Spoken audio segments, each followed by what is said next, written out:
tinfoil hat. Oh, what the you guys even talking about?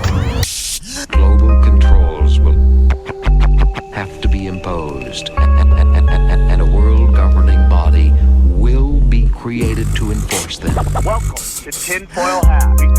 We go deep, homeboy. Eric, open your mind. Drink from the fountain of knowledge. There's lizard people everywhere. That's some interdimensional shit. Wake up, Aaron. This is only the beginning. Dude, you just blew my mind. Are you ready to get your mind blown? All right, guys, welcome to Tinfoil Hat live from the Wise Wolf Gold and Silver Studios. That's right, just go to samtripoli.gold, use the promo code TINFOIL, and you too can get in the Paris Smiles game for as little $50 a month. It's just that simple. Very excited to have our next guest back. My God, I mean, so much going on here. He's a spiritual and paranormal researcher and the only astrologer who keeps his clients' filings in a filing cabinet given to him by George Carlin. Very honored to have him back. Please welcome Jeff Harman. How are you, buddy? I'm doing all right, bud. Thanks for having me back. It's an honor and a privilege. We loved your last appearance. We're glad you're back. Jeff, for those who either didn't see your last episode or may not be familiar with you, can you tell us a little bit about yourself and where our listeners can find you?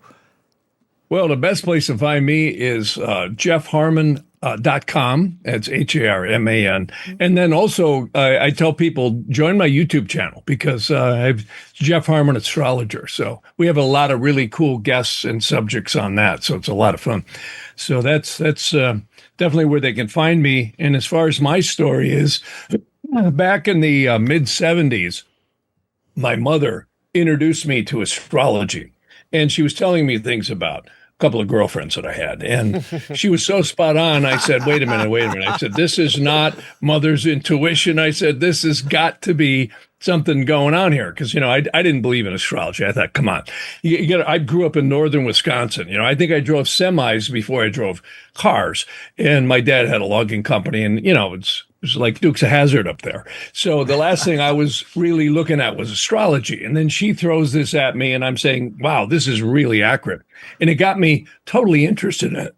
I was doing paranormal research way before that. But, the astrology thing, I wasn't down with until she showed it to me. And I got to tell you, it was amazing. And it's been a journey ever since that's really been a lot of fun. Jeff, this is a very interesting conversation to me because I'm a Christian. I follow Christ. He's my savior. But there's a part of me that really thinks, obviously, he's the center of it all. But there's a lot more to our universe than maybe they want that. Let's say the Abrahamic religions would like people to believe that that astrology fits into a lot of this stuff, that the stars and understanding, like reading history through where the stars are located and all that stuff. There's just Vedic astrology, all that stuff. There's a lot to that, and I can't feel like I can get boxed into one thing. I think there's a lot more to it. What are your thoughts on that? Well, that's a deep subject because, I'm much different than most astrologers. They'll all tell you about your sun signs and that you are your astrology. I don't believe that at all. I think that's what attracted me to the ancient Egyptian, Chaldean, and Vedic astrology and Greek astrology is that we're really spiritual beings having a physical experience. And, I always remind Christians, how did the three wise men find him? Right. So, there's overwhelming evidence that the celestial heavens have been an interactive consciousness. And, I think when you get into the older stuff, they're really talking about us being spiritual beings having a physical experience. And what's interesting is the astrology is way beneath where souls are created. And then you have to enter into something called karma. Now, most Americans get a little nervous when we hear about karma, right? I know I always did. But you can have good karma or bad karma. And this is where I think modern and ancient astrology separate, like two forks in the road. Because the ancients said, you've actually created by your belief systems and actions on this physical time-space continuum we call Earth, right? And other places. And these things have collected or attached to the upper portions of the soul. And now you start getting into reincarnation. And, ancient scientific Christianity, if anybody ever reads the book, The Magus of Strovolos, one of my favorite books, I talk about it all the time on my website, or on my podcast as well, because the Magus of Strovolos, as well as many other really advanced psychiatrists, psychologists, and paranormal researchers talk about lost souls. We call them ghosts. And since you're Christian, that's exactly in Matthew and as well as many other areas of the New Testament. He cast out demons. Well, that's a generalized term for often really screwed up disincarnate souls. And I think one of the things that the religions have sorely failed on is, I think, arming people to the fact that we don't die. And if you get away from the dogma in religions and you start looking at what really was truly espoused in Sermon on the Mount, as well as the Vedantic documents, you get real quick that no one dies. And that this consciousness, there's an old saying, stiff-necked in this world, you're going to be stiff-necked in the next. And this is where Vedic astrology, I think, in my opinion, proves it. Because I don't think God's sitting up there saying, well, this one should be born with this condition or that condition or this physical condition, or into a family that treats them like crap, or another one that's got a silver spoon in their mouth. Somewhere there's karma in the middle here. And there's also free will. And that's where the religions, I think, really had a big problem with astrology. And I agree with them on that, because you can't live your life with astrology to look at everything you should or shouldn't do. You should have your own goals, your own free will. But to negate the fact that these celestial energies don't have a huge effect on the soul, it's amazing. My mother actually was she was a specialist in hemodialysis. For anybody that doesn't know what that is, it's kidneys filtration. And she was a great nurse. And she had so many patients. And she started showing me about medical astrology. And I had gotten vaccinated in the early 60s, and that'll give you an idea what's wrong with me, right? So, and what happened is so I started having really bad chronic fatigue, and I had a lot of health issues when I was young. And what happened is she was showing me right when these aspects were coming in. And that got me intrigued into Ayurvedic astrology as well as medical astrology. Now, I can't give anybody medical advice, and I don't, but I can tell you, I've actually worked with doctors, and they say, Jeff, we follow procedure to the T in surgeries. And yet when we do surgeries on certain days, it just don't go good. And other days, no matter what we do, it goes perfect. And I said, look at the energies you're performing these surgeries on. This is called electional astrology or mundane astrology. There's a lot of different branches of astrology when you start getting into the ancient tool sets. Like, for instance, look at the world right now. I've been talking on my podcast. I mean, it's pretty crazy right now. I mean, not only did they just take out Maduro, but you still got the BRICS nations polarizing over here. You got China trying to, come into every chink that we've got open in this country. And you've got a lot of danger. You've got Iran right now. I think Trump's going to hit them real soon. I really do. Yeah. People getting shot. I heard one doctor this morning say that the Iranian national, whatever they are, the regime guard, is shooting people so brutally that they can't even identify medical records. They're like taking machine guns and just hitting them in the face and the body. And they're killing a lot of people over there. And they're putting people, I hear they've arrested thousands, and they'll just hang them. Why? Because they went against God. You see, so this is religion gone into zealotism. And this is the problem. George Carlin might have been right. The best thing to come out of the religions was the music. So not that there isn't some good things in religions, because there's a lot of great truths in many different branches. It's just when it gets dogmatized and you start, literally taking it upon yourself to kill people because they didn't follow what you wanted. We've heard this before. Look at the Salem witch trials, right? We could go on and on. And, the Roman popes have literally set brigades in the Middle Ages to slaughter every man, woman, and child because they didn't believe Jesus was God, you see. So this is the problem. And I don't think there's anything more difficult to deal with than someone who's rooted in their belief systems that is not consistent with, yours. So, and welcome to politics and religion. Yes. So, yeah. We're seeing that right now. Jeff, I remember the last time you were on. I mean, I just loved your appearance. It was so great. I just love when you're on. I think you were on my old spiritual podcast, Zero. And you've been on Tinfoil Hat. And I remember after you were on, I bought a, basically Vedic astrology for dummies. And I remember reading it. It was still like so in depth, dude. It was like you needed a beginner's book for the beginner's book. It was very interesting. With the whole war thing, I get very nervous with a lot of propaganda, the selling. I learned my lessons with Iraq, and so I'm very cautious about believing anything that comes out of the mainstream media's mouth. But this is absolutely.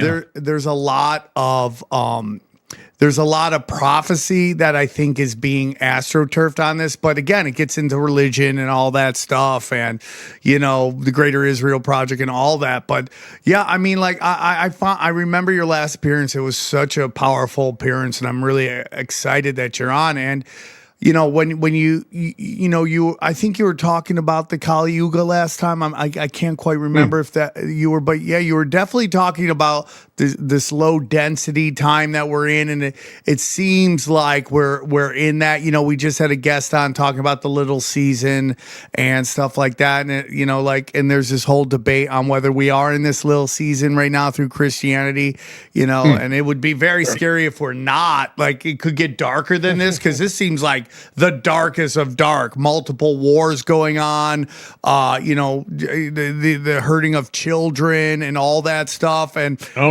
I think you're totally right. We're seeing a, we are, what's the old saying? We're cursed to be living in interesting times. Like it just seems like we're right there at this point for sure. So I agree with you that this is like a big moment in humanity.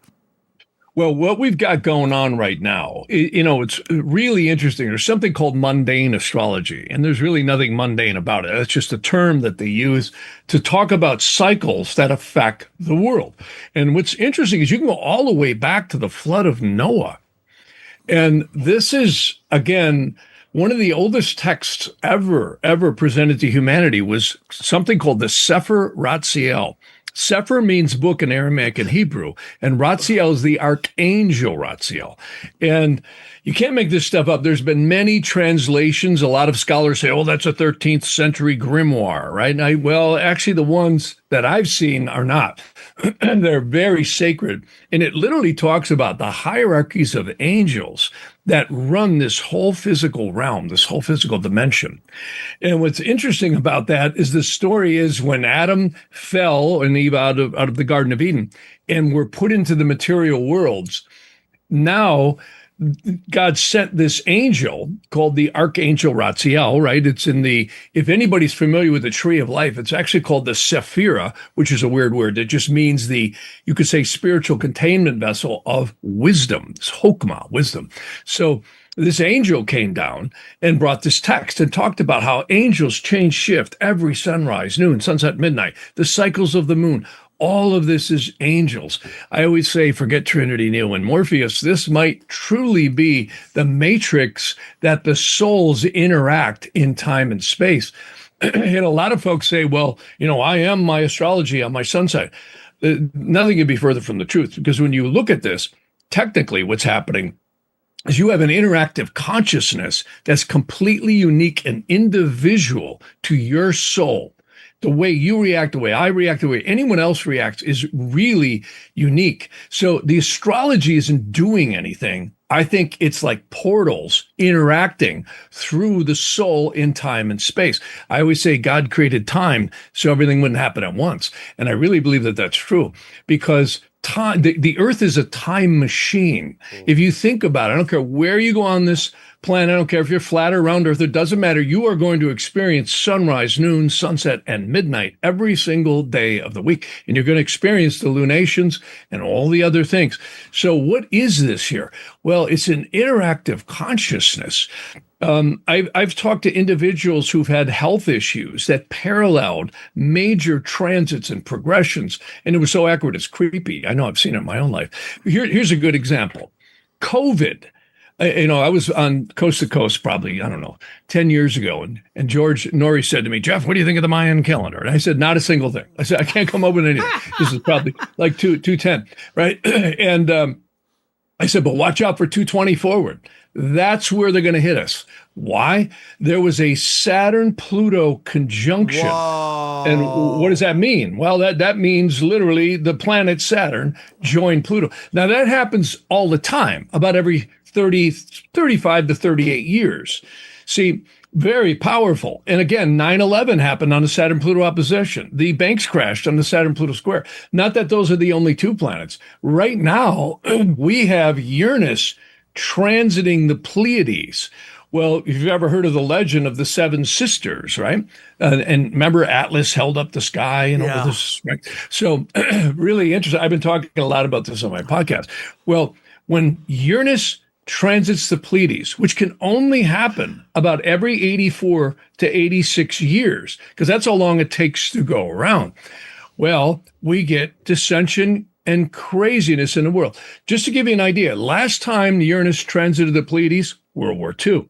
The time before that, Civil War. Time before that, Revolutionary War. Oh, it's like clockwork. And if you keep going back into the Middle Ages, even though the critics will say, yes, but Uranus wasn't discovered. I'm like, well, okay, if a tree falls in the woods and you're not there to hear it, does that mean it didn't fall? So just because humans didn't acknowledge it. So if you go back, this is what's going on right now. And more importantly, and this gets into disclosure. See, guys, I'm sorry, I forgot my tinfoil hat today. It got crumpled up, and I was going to make a new one, but I couldn't get it out. But in all seriousness, the disclosure is really possible. Have you guys seen the Age of Disclosure, the documentary? I have not seen it yet. It's awesome. Got to see it. Yeah, I saw Got to see it. I know the director. We went to the Hollywood Disclosure thing, and he said, Jeff, we got so much footage, we can't even show it all. And I'm like, wow. And he had to pare it down. And even then, it was like an hour and a half, 2 hours long.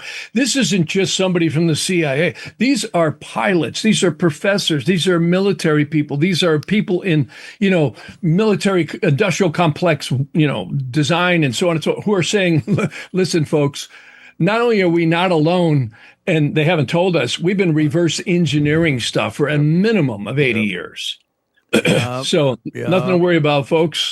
Just urinating down your back and telling you it's raining. But I think I actually think what's going to happen here is, see, we have Saturn and Neptune coming together. Now that's a whole nother world. That also too happens just about every 36 to 38 years. It's not exact, but it's where it's happening. See, what's really interesting, when you look into the ancient, again, they call it Egyptian, Chaldean, and Greek techniques. And that's just because they're credited with having all this knowledge that they, concretized into documents. But if you really look at these ancient systems, they said every time a planet joins with another planet in the very first Egyptian bound, that's a division. It's a 5-degree division. In tropical Aries, this is really significant. They actually say God created this whole dimension when all the planets were in Aries and then separated out. And that may be true because I wasn't there, but that's what I hear. But what's happening, February 20th, literally next month, we're just a little over a month away because today's the 14th, right? So on February 20th, we're going to have Saturn and Neptune in the sky conjunct. What does that mean? That means they align up 0 degrees from Earth's perspective, right in the sky.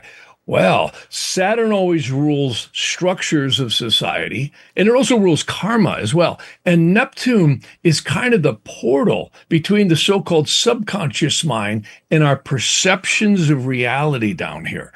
Well, when you have those two planets joined together, other alternative realities can really become real. In other words, the spiritual or astral worlds now become very much integrated down into this one. And I can tell you, with all the stuff that we've got going on, not only do we have all these wars going on, but I don't know if you guys have heard, but there has been more sightings in California in the last 2 or 3 weeks than they've seen in a long time, hundreds. And there's a base between Laguna Beach and also, Catalina Island. There's another one, a huge one. They took it off Google. It was a big arch that's underneath off the coast of Malibu. And what's so powerful with this is that they're seeing craft come in and out of there. I've talked to guys in the Marines who are measuring stuff. And they can't say a lot, but they say, Jeff, this stuff comes out of the water so fast. He said, we can barely track it. And how are they doing that? Well, this is talked about in the Age of Disclosure. A physicist actually said, we know how they're doing it because they're literally creating another time-space continuum, which allows them to enter water, or like pilots were saying, he says, I'm a 20-year veteran, a pilot. And he says, if I tried to turn like these UAPs, UFOs, whatever you want to call it, he said it would tear my organs apart. He said, I couldn't take that type of G-force. How are they doing this? Well, a couple of physicists actually explained this on that documentary, The Age of Disclosure. He said they're literally creating another time-space continuum within that craft. And I always, in the 70s, I used to track a lot of UFO, quote unquote, UAPs in northern Wisconsin. I used to actually chart them.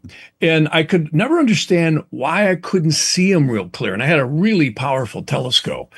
And I actually had motorcycles shut down, everything. It's crazy stuff, I could tell you. But long story short, it's because I didn't have my tinfoil hat. That's why. But the bottom line was that would have protected me. They say they create a time-space continuum around the craft, and that's why they're blurry. You can't see them real clear. And that made a lot of sense to me. So I got to see that documentary. I mean, there's so many intelligent people bringing out not just, I seen a UFO. No, these are people who are physicists, pilots, military intelligence, people working on craft, so on and so. I mean, it's pretty wild. It's one of the most incredible. Can I ask, does it not worry you that those are some of the same people who typically lie to us about other shit? And I love that documentary, by the way. I will say it's fascinating. But does that concern you at all that it's many, as you said? I mean, disinformation is the way it goes. Yeah, you bet. When I see Brennan and a few other ones, yeah, you bet. My eyebrow. Marco Rubio's in there. All of our favorite people. It is interesting times again, man. I mean, we are. Yeah. People have been talking about this stuff for thousands of years, and we're right in the middle of it. Yeah, Eric von Däniken just died. Remember that? He just died. Yeah, it's crazy, dude. It is crazy, crazy times. So what do you think comes? Okay, so disclosure happens. What do you think that brings? Well, I think disclosure's already been happening. People have asked me before, geez, Jeff, what do you think about disclosure? And I'm like, I think it's been happening. Speak of Eric von Däniken. I mean, how many times has he presented evidence in Egyptology and so many other things? It's just crazy. What do you think? Now, my question is, we're such a distracted society. Do you think anyone has a reaction to it? I wonder if they came out right now and said, oh, there's interdimensional beings that are around us. What do you think society's reaction to that is going to be? Well, what would it do to us? I think we would just do do you think Instagram models stop doing butt videos? I mean, I just don't think anything. It's such an interesting time that we're in. We're so distracted. We're so in our silos. What does that mean? Remember Reagan pondering, what it would be like to have an alien threat? He said the whole world he actually was saying it was imminent. Do you remember I don't know if you guys remember the TV series called V. Remember that? Yes. Yeah. And they're melting people down and eating them. They're, so yeah, I mean, there's so much stuff going on underground. I've got clients who are in some really interesting places. And there's a lot of stuff going on and has been going on for a long, long time. Hey guys, real quick, I want to tell you about our good friends at Copy My Crypto. Listen, James McMahon is ride or die with us. All right. We love him to death. And that's why I want to tell you about his wonderful, wonderful, wonderful site, Copy My Crypto. Listen, guys, has it pissed you off to watch crypto fly up in price for over a decade and you've still done nothing about it? Yeah, it makes sense. Crypto is complicated and really boring. But here's the good news. You don't need to know a thing about crypto or to make money like so many have. The copymycrypto.com membership site shows you the exact cryptos that YouTuber James McMahon personally owns, which means you just copy him. It's like having a big brother who knows what he's doing. You don't need to know a thing about crypto or how to invest. You just simply copy along. So let me tell you about James, okay? He runs Crypto with James YouTube channel, which has like 100,000 followers on it, like subscribers. It's unbelievable. In the summer of 2020, he told his viewers to buy 26 cryptos. Had you put in $100 in each one, it went on to be worth over $123,000. Of the 26 cryptos, his top pick of the year, the one he singled out, called Phantom, went up 692 times from when he said, okay? That one call alone retired a number of people, including guys in their 20s and 30s. Remember, this is public knowledge. You can go on YouTube and verify this yourself. So if you'd like to join the over 3,000 members who copy James, then pause what you're doing and head right over to copymycrypto.com/TFH. That's copymycrypto.com/TFH. That's TFH. You'll not only find proof of everything I've said, but our viewers get full access for just $1. Okay? Yes, you missed out on Bitcoin. That's fine. You can even get a little piece, but don't even worry about that. But there's over 2 million other cryptos. Do you really think you've missed out on all of them? Guys, don't waste any more time, okay?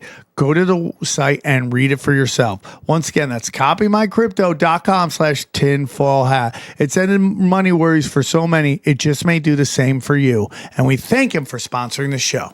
Guys, I'm going to tell you, man, the fiat system is about to implode on itself.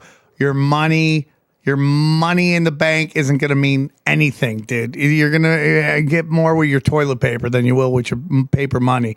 That's why you got to get in to precious metals, and the best place to go is our friends at Wise Wolf Gold and Silver. Let me tell you about Wise Wolf Gold and Silver.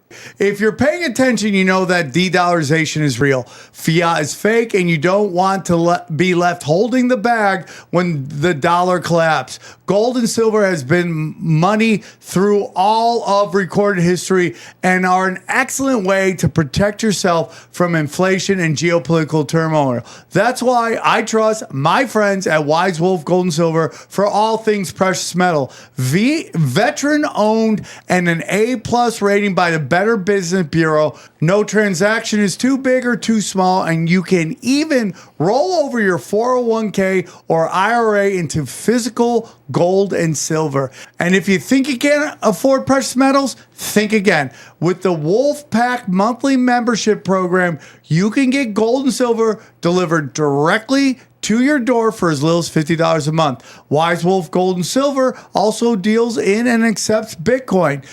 So go to samtripoli.gold, promo code tinfoil at checkout to receive free constitutional silver. And remember, in the world of bulls and bears, be the wolf. I think when you enter into the possibility of interdimensional beings coming in and out of here, wormholes, time, space, all this stuff really deep. And there's no question our military is very familiar with this stuff. I mean, just a little sneak peek of what we got down in Venezuela, where they came in there, they were using psychotronic weapons. Yeah, dude, have you heard what they were doing there? Oh, yeah. It's so gross. They hit them with...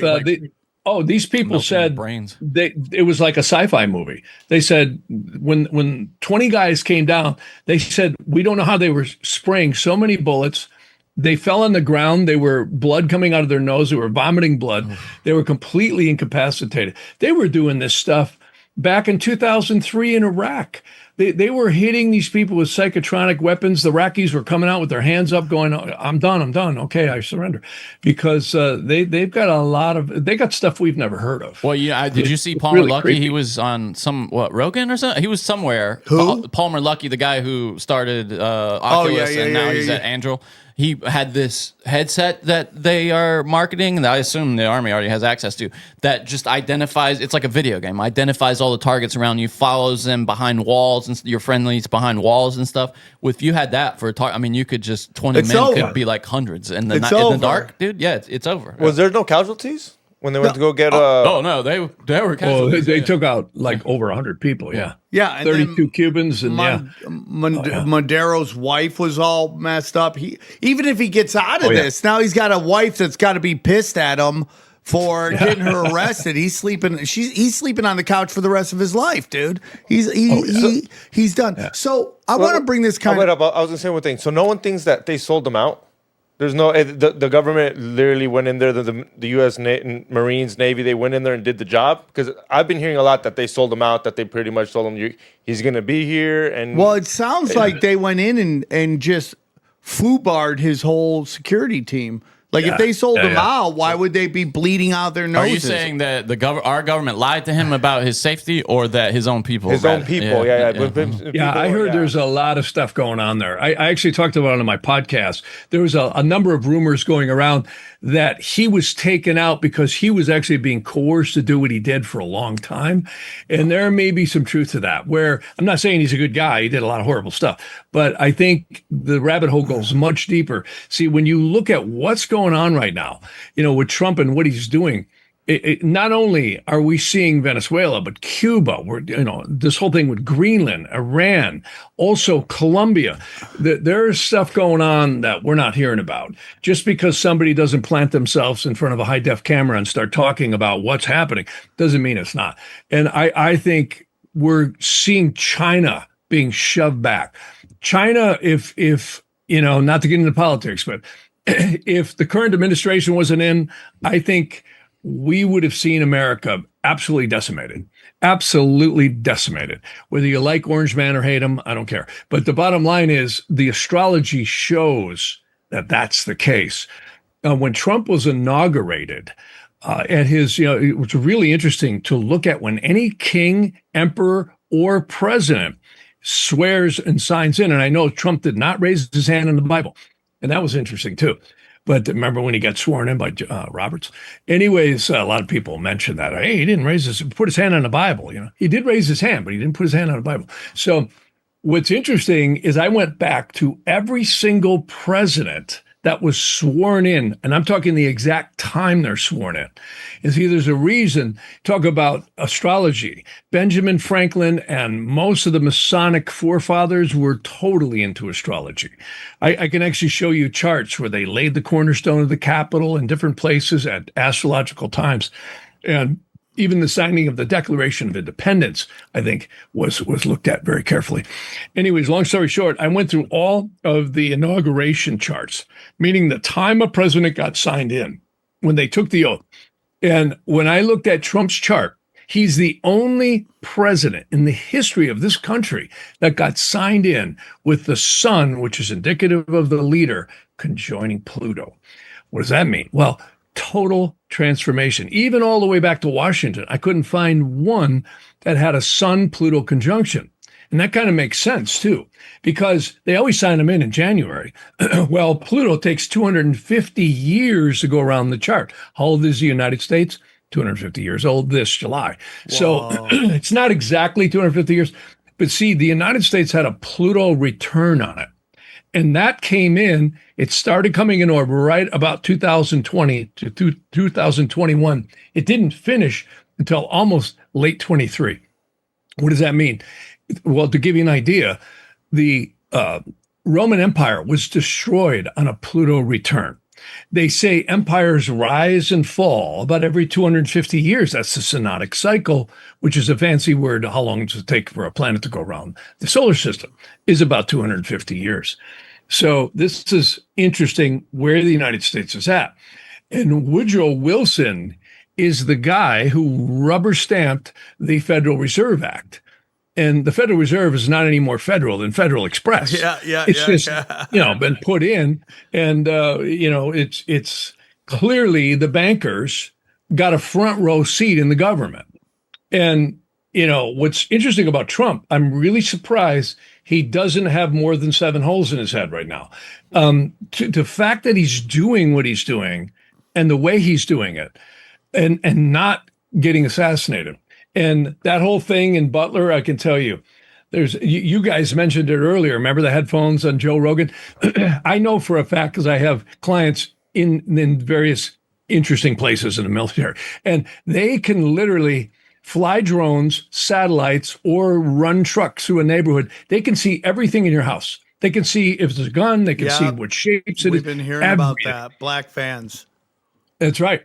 And if you guys remember the movie Eraser with Arnold Schwarzenegger, remember that? Yeah, good one. Yeah, with the gun and all. So they're there. So the fact that they were able to do what happened with Trump in Butler really raises an eyebrow to me. There's just no freaking way that could have happened with the technology that's in play right now. There's just no way. Interesting. So I want to just go back a little bit because, you're talking about the planets being everywhere. I know last time you came on, like, what do you, again, just to kind of revisit maybe your last appearance, but like, where do we live? Like, according to Vedics, where do we live? What is this realm we live in? Is it an energy force? Is it a ball hurling through space? Like, what are your thoughts on that? I mean, I just think it's way more interesting than we're programmed to believe through a public education. And so, it's like we got these things lining here. Like, are we the center of the universe? Are we just one little part of the universe? Like, what do the Vedics believe?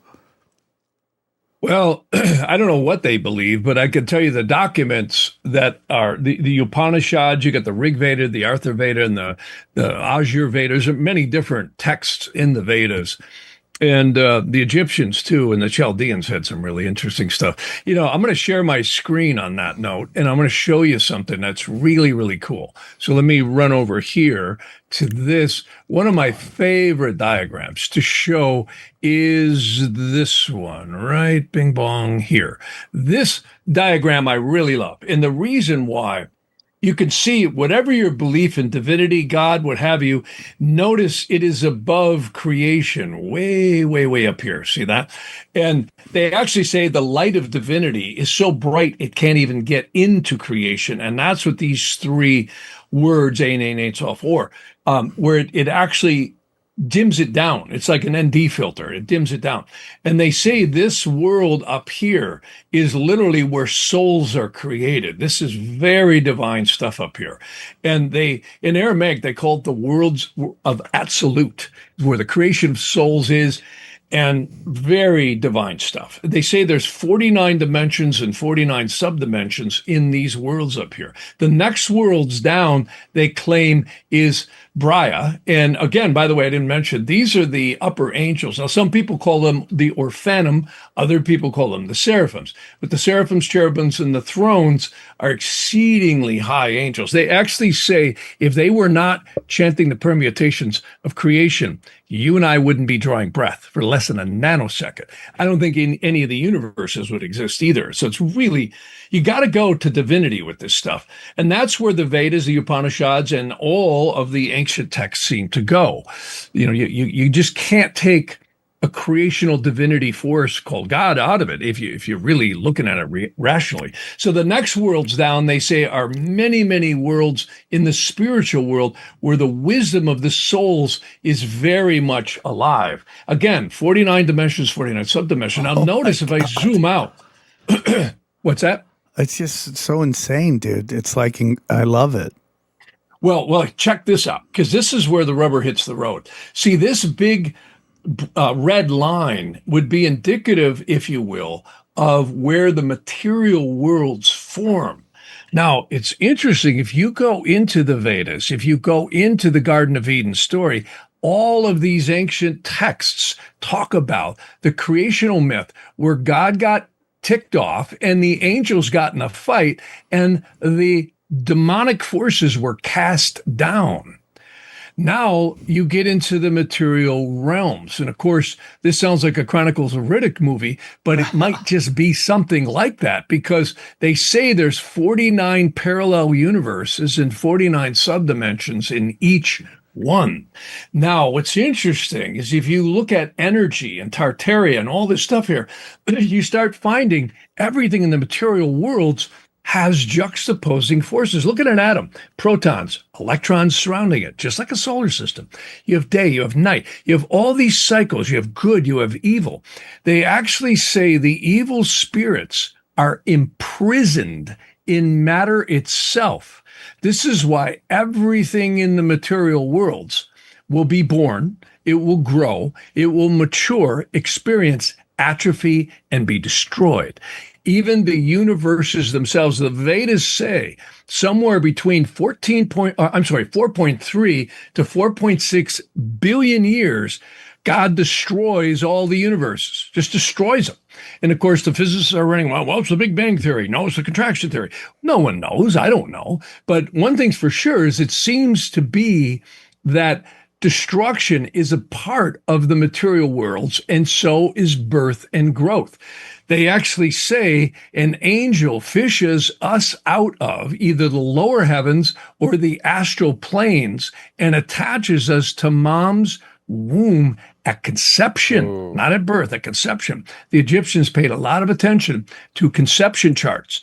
Well, we're in gestation for that approximate 9-month period. When we exit the womb and end up between mom's feet, that's when we enter the air of the world and draw in first breath, which is synonymous with the spirit, psyche, and soul being permanently tied to the body at first breath. And this is what astrologers run around and tell you you are your astrology. No, you're not. You're experiencing your astrology, but you ain't your astrology. We are spiritual beings having a physical experience with a much higher root cause than anything to do with astrology. We're affected by it.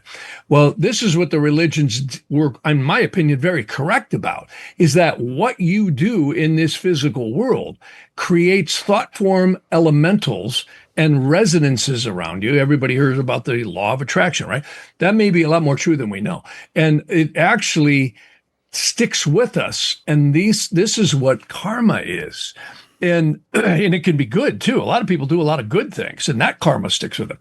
And what's interesting is the soul trap seems to keep us here, reincarnating back and forth. And I don't know how many times, no one does, but the astrology, sir, seems to indicate when the potato's ready to come out of the oven, because you can see it. There's certain yogas in the Vedic astrology chart that show when this soul is likely to attain something called moksha. Moksha is just a strange word that means enlightenment. This is mentioned in Sermon on the Mount very well. If for those who have eyes and ears to really understand what's being said there, it's much deeper than the religions grabbed a hold of it, in my opinion. And that's a pretty profound document and very parallel to what the Vedas and the Upanishads say.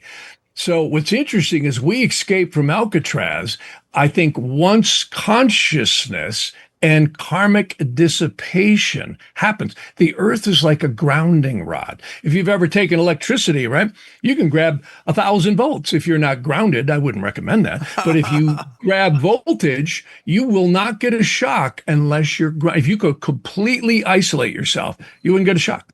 So what's interesting is karma seems to dissipate in time and space on this planet we call Earth.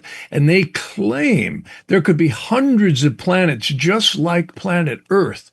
And some of them are much more advanced, some of them are less advanced. They actually claim there is myriads of other solar systems in this universe, and now throw 49 parallel universes and something. I mean, I can't even balance my checkbook, let alone conceive how complex that might be, you see?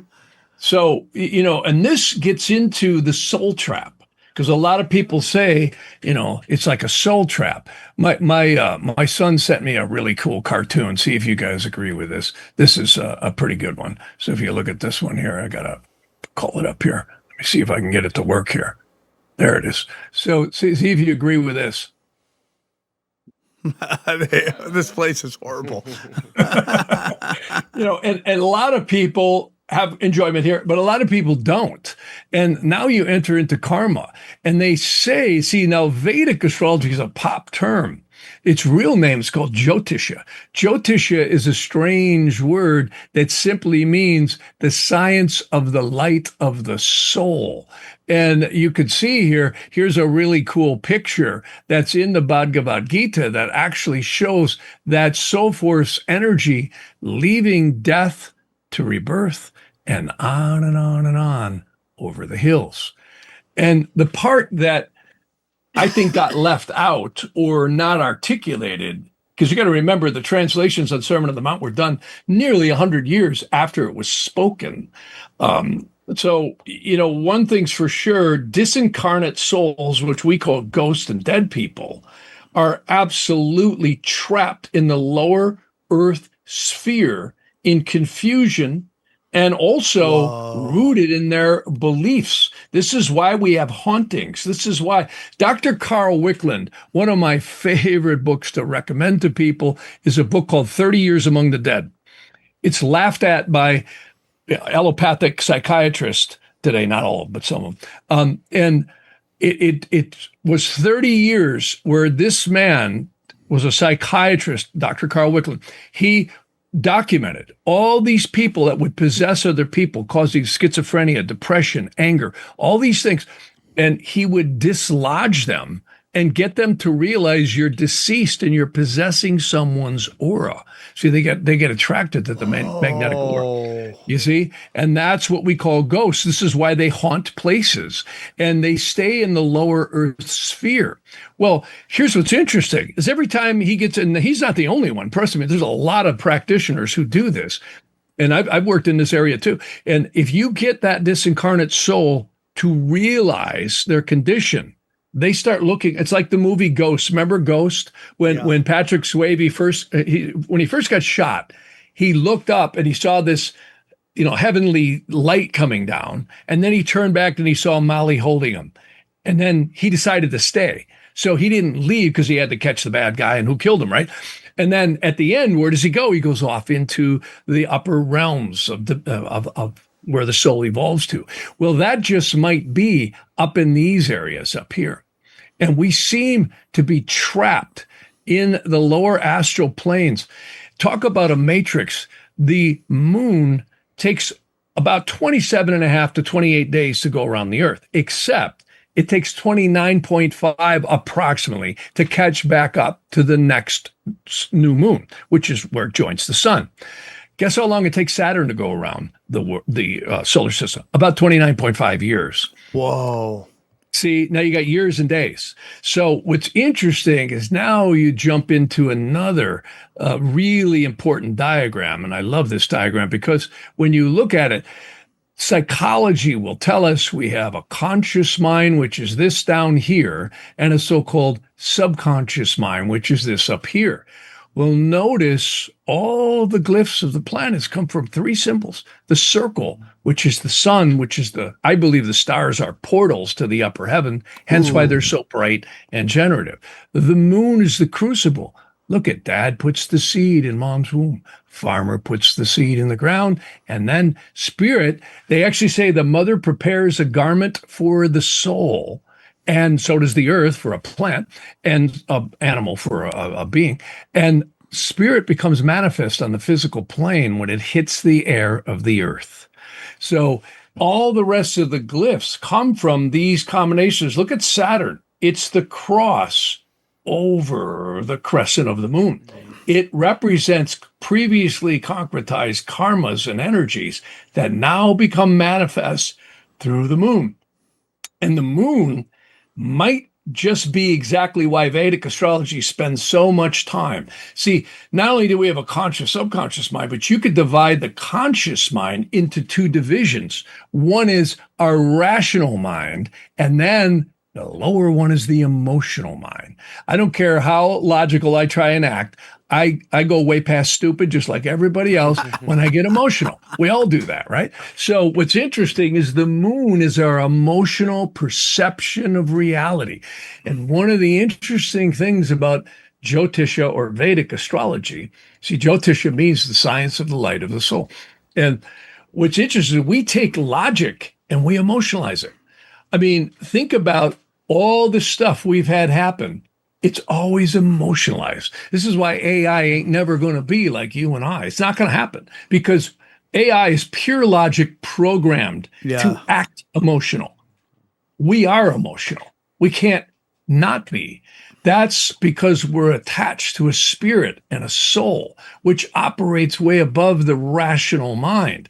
And notice Saturn and the moon are the emotional soul trap. See, if you really read Sermon on the Mount for what it means, I'm focusing on that document because you said you were Christian. And I think there's great truths in Sermon on the Mount. What does it say? All causation is mental. And if you hold and bind the anger and the hatred, guess what? You're psychically attaching to your aura that thing.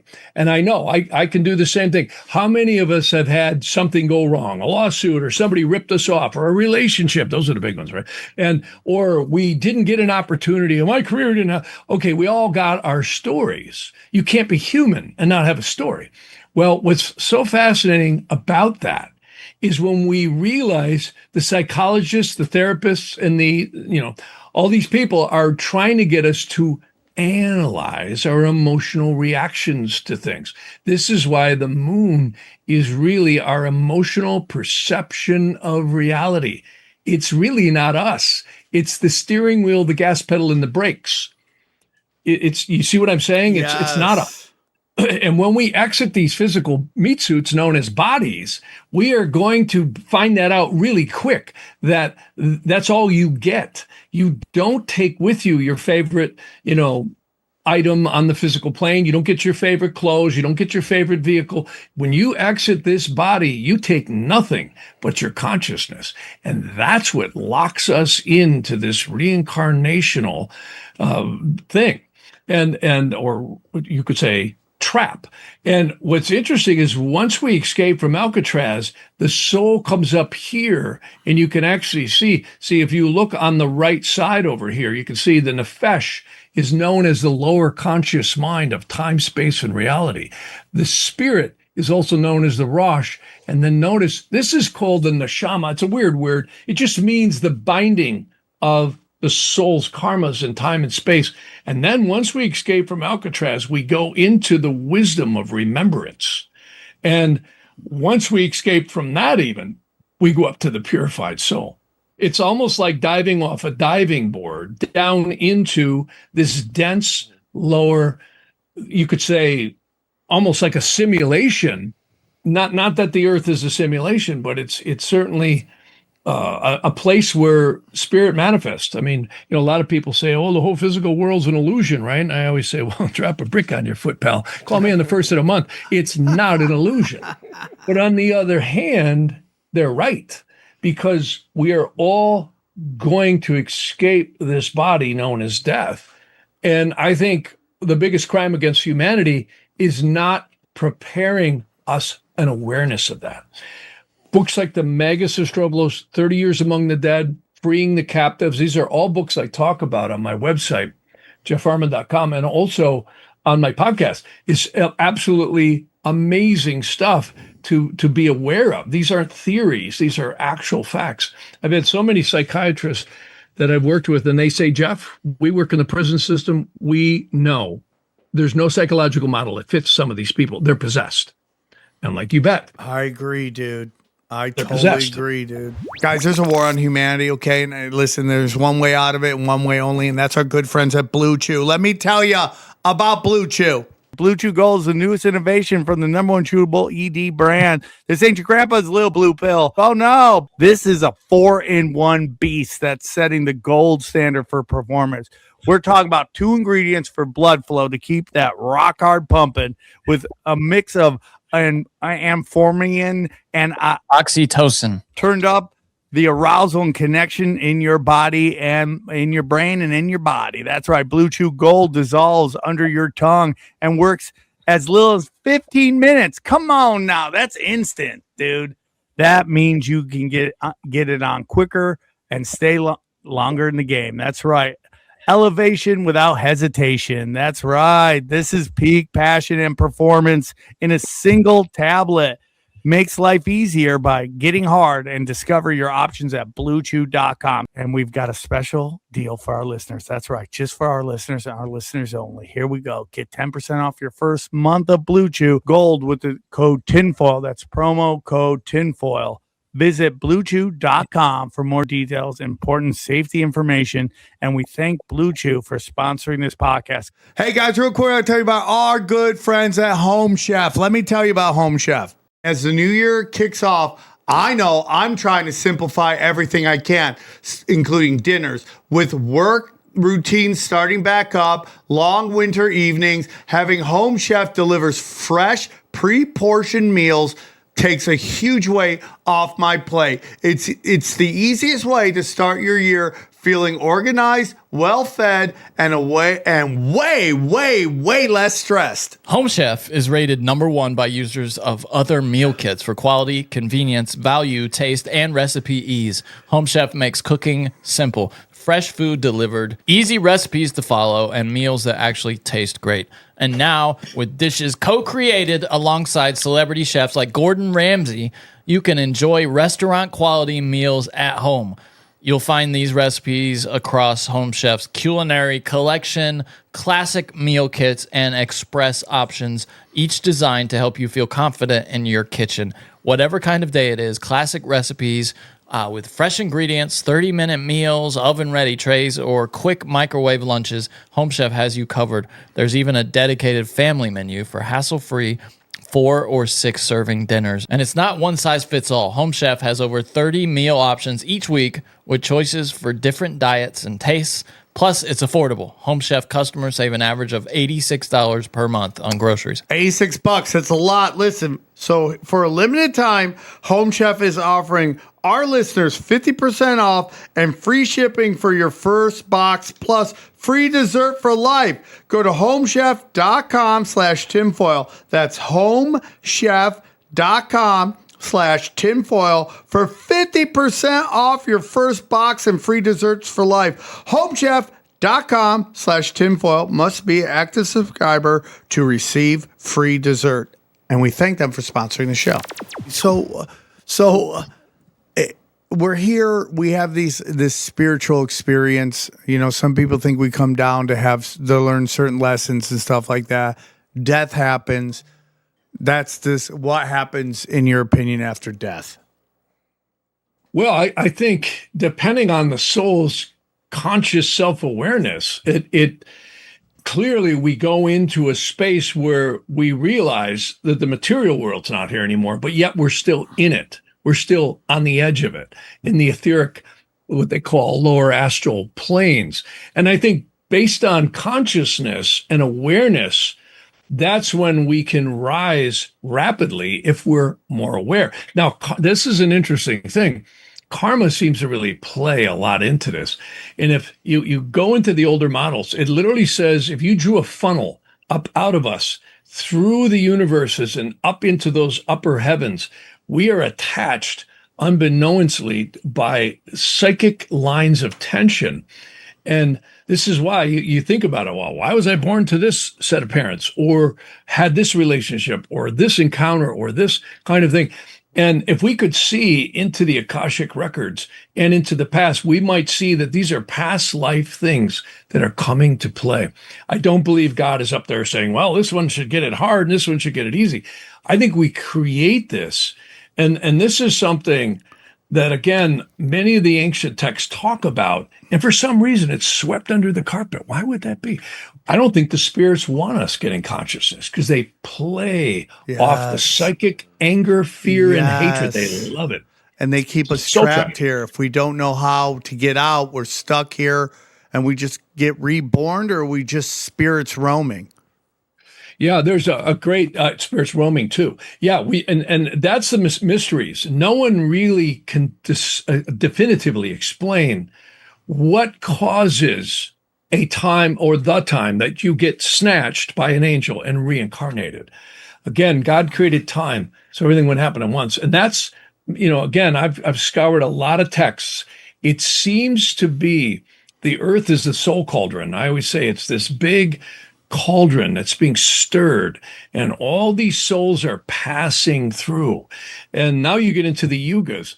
There are different theories, but we appear that this solar system goes around a central point known as Alcyon. There's other people say it's Polaris, others see, but we're going around a central sun, and it might be binary, approximately every 26,000 years. Now, some people say, no, it's 25,700, 25,900. I'm like, okay, it's a lot longer than I'm going to live in this lifetime. Yeah, for so sure. it's about 26,000 years, just to round it off.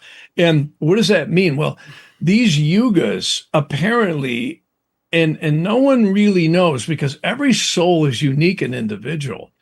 And this gets into the whole Adamic thing, where the human model, they say different souls come from different points on the tree of life, which is actually a human model. And there's different theories about this, but we're all fragmented souls. And they say in order to enter into the physical realms from the spiritual, you get mixed with, you could say, the shells or demonic forces in some capacity. And the more you become self-aware of that, the less you are influenced by that. And we're all influenced by that, every one of us. And I think that's where the term old soul and new soul comes from. And it's very interesting how in Jyotisha astrology, it's not that the astrology is different, it's the viewpoint that they look at it. I've been studying this stuff for now going on 51 years, and I can tell you I won't live long enough to even begin to figure out how complex it is. It's beyond human comprehension. This is, like I say, forget Trinity, Neo, and Morpheus. This is the matrix of the soul. And most astrologers will tell you, if you follow Saturn, Saturn returns, and then there's cycles of Saturn over the moon called Sati. Location astrology is so accurate, it's creepy. It's unbelievable. If you live in a certain spot where you were born and you change that, by moving throughout your life, you're going to drastically change the timing of the transits and progressions over certain angles. It's really wild. And you have the Earth is a time machine. The first 100 days of life, no matter where you live, plays out over the next 100 years, if you live that long. It's absolutely amazing. Wow. And, a lot of knowledge drop right there. You said something that just fits, like they don't want us. You said we don't prepare for death. That is such a powerful thing, because we've just I think one of the most important things. Yeah, and it's so interesting because we just see that that seems to be the game plan of whoever is waging war against humanity. And would you say there could be a war being waged against humanity? Would you say that? The evil spirits hate us. They hate us. They're really evil. And they're very adroit, and they're forced to be a part of creation, in my opinion. If you get into the Chaldean stuff, the Egyptian stuff, the religions have watered this stuff down. You see, the Torah, which is also known as the Old Testament and the Tanakh and the writings, if you get into that, there is codes and ciphers inside of this stuff that you drop the Aramaic and the Hebrew through. You'll come up with totally different meanings. It's eerie. I actually do a calculation on gemstones for people where because I get natural untreated gems. And what I do is I set the gems at a good time to their birth chart, and then I will actually engrave their guardian angel on there. Well, what is that? Well, there's a lot of angels that appear to be around us, many more than we can see, touch, feel, or hear, that's for sure. And the eastern horizon, wherever you're born, that longitude, that latitude, that moment in time that you cried out first breath. And I got to tell you a quick story about that. My son was born, now it'll be 24 years this March. And I was actually in the delivery room. I was really lucky. And she had to go C-section because he was too big to come out. And what happened, I didn't expect it. I'm sitting there, and I actually could see around the tent. And for anybody who's been in a delivery room on a C-section, it's pretty intense because they give the woman the epidural and she's shaking. Yeah. And I'm looking around the tent, and they slice her open, which is kind of graphic, and out comes the placebo and the baby, and they open them up and take them out. Right when they cut that umbilical cord, he cried, or like a little before, a little after, I can't remember. I literally saw two lights come in. I didn't see any wings or shapes or anything like that. Just saw two illuminations, and he cried. And I'm just like, wow. I did not expect that. I'm like, I just witnessed his soul join the body permanently. Wow. They say it's attached. And if anybody's ever been in the delivery room, you could feel it. I mean, it's really magical. Yeah. And I mean, it was just like elation after that. And this is interesting stuff because, and then I see sad situations. Like I just had a couple who had a child and he really wasn't well. And in the Vedic astrology, I saw that he was born in the tail of the dragon. And Mars was actually conjoining that. And they asked me, he said, how do you think he's going to do? He had a lot of health issues. And I said, if he makes it past 6 months, he's probably going to be okay. But he didn't. He died in the crib at about 4.5 months. So sad, because oh man, and you see this, you go to, why would God do this? I don't think God's doing anything other than creating creation that has free will. And this is why, if people are Christian, go read Sermon on the Mount. Forget the dogma. Read it for what it says. And you'll find it says the same things the Upanishads get to in different ways, and the Vedas and many other sacred texts. And that is, we are spiritual beings here having a physical experience. The astrology is just the modulation of time. That's all it is. And the release of karma, almost like portals that are totally different for one soul versus another. The angel on your eastern horizon is so accurate, it's creepy. If you take the sidereal zodiac, which is the one where, the constellations actually are, and you look at each degree has an angelic force on it, it's so accurate, it's creepy. I mean, in readings, that's one of the first things I look at because I'm just like, wow, my own, it's so accurate. It's unbelievable. So we all have it. When I wish this was a matrix and I could just download all Jeff's knowledge. Like I would. And I don't know much, let me tell you. No, when it comes to much. This, I just want to learn this much. All, dude. So, again, you brought up a good point. People are like, why would God let this happen? We get into free will. Is there something that we are here, even if it's for a brief moment? Like, could that, again, I'm not saying that we shouldn't be sad when a child loses life. Obviously, that's one of the most painful of painful, right? Oh, I'm not trying I to can't imagine minimalize that in any way, okay, at all, especially if you lost a child. I'm not minimalizing it. I'm asking, is there something that even at 4 months old, there was a completion of a soul contract? Yep, that's what I believe. Yep, I believe all of this is soul contracts. I just had a client, wonderful person. The father left at 3.5 years old, never acknowledged her, wouldn't speak to her and her sister, went off, had another family. He just died and he left her $1 in the will. And I'm looking at the yogas in the chart. I mean, look at the stuff we hear on the news. You hear so many wonderful stories. And then you hear people where they shoot their kids and, just horrible stuff. You go, what the hell's going on here? Well, there's a text that I love. There was a guy named Rabbi Fateh. He lived in Baghdad in the late 1800s into the early 1900s. And he was brought in as an exorcist, but he did it different than the churches do it. He actually did what he called purifications and rectifications upon the soul. It's absolutely astounding text. And if you read this text, it's called Menot Yehuda. I can put it on the screen if anybody wants to see it. Should I do that? Please. Yeah, let me do that. I'll put up a couple of these books, and people can really enjoy this because here, let me come here. I got to go to Amazcron. Hang on, I call it Amazcron. So let me see here if I could fire that up. So there we go. Hang on. Hopefully the internet won't get weird on us.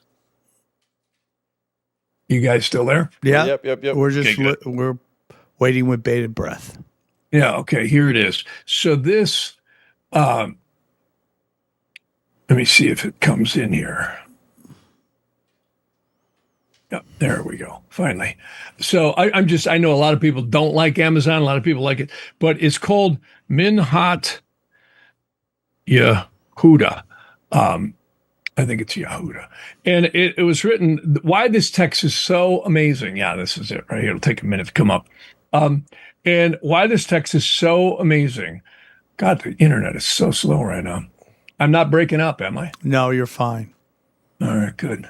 Yeah, there it is. It's a little $42 book.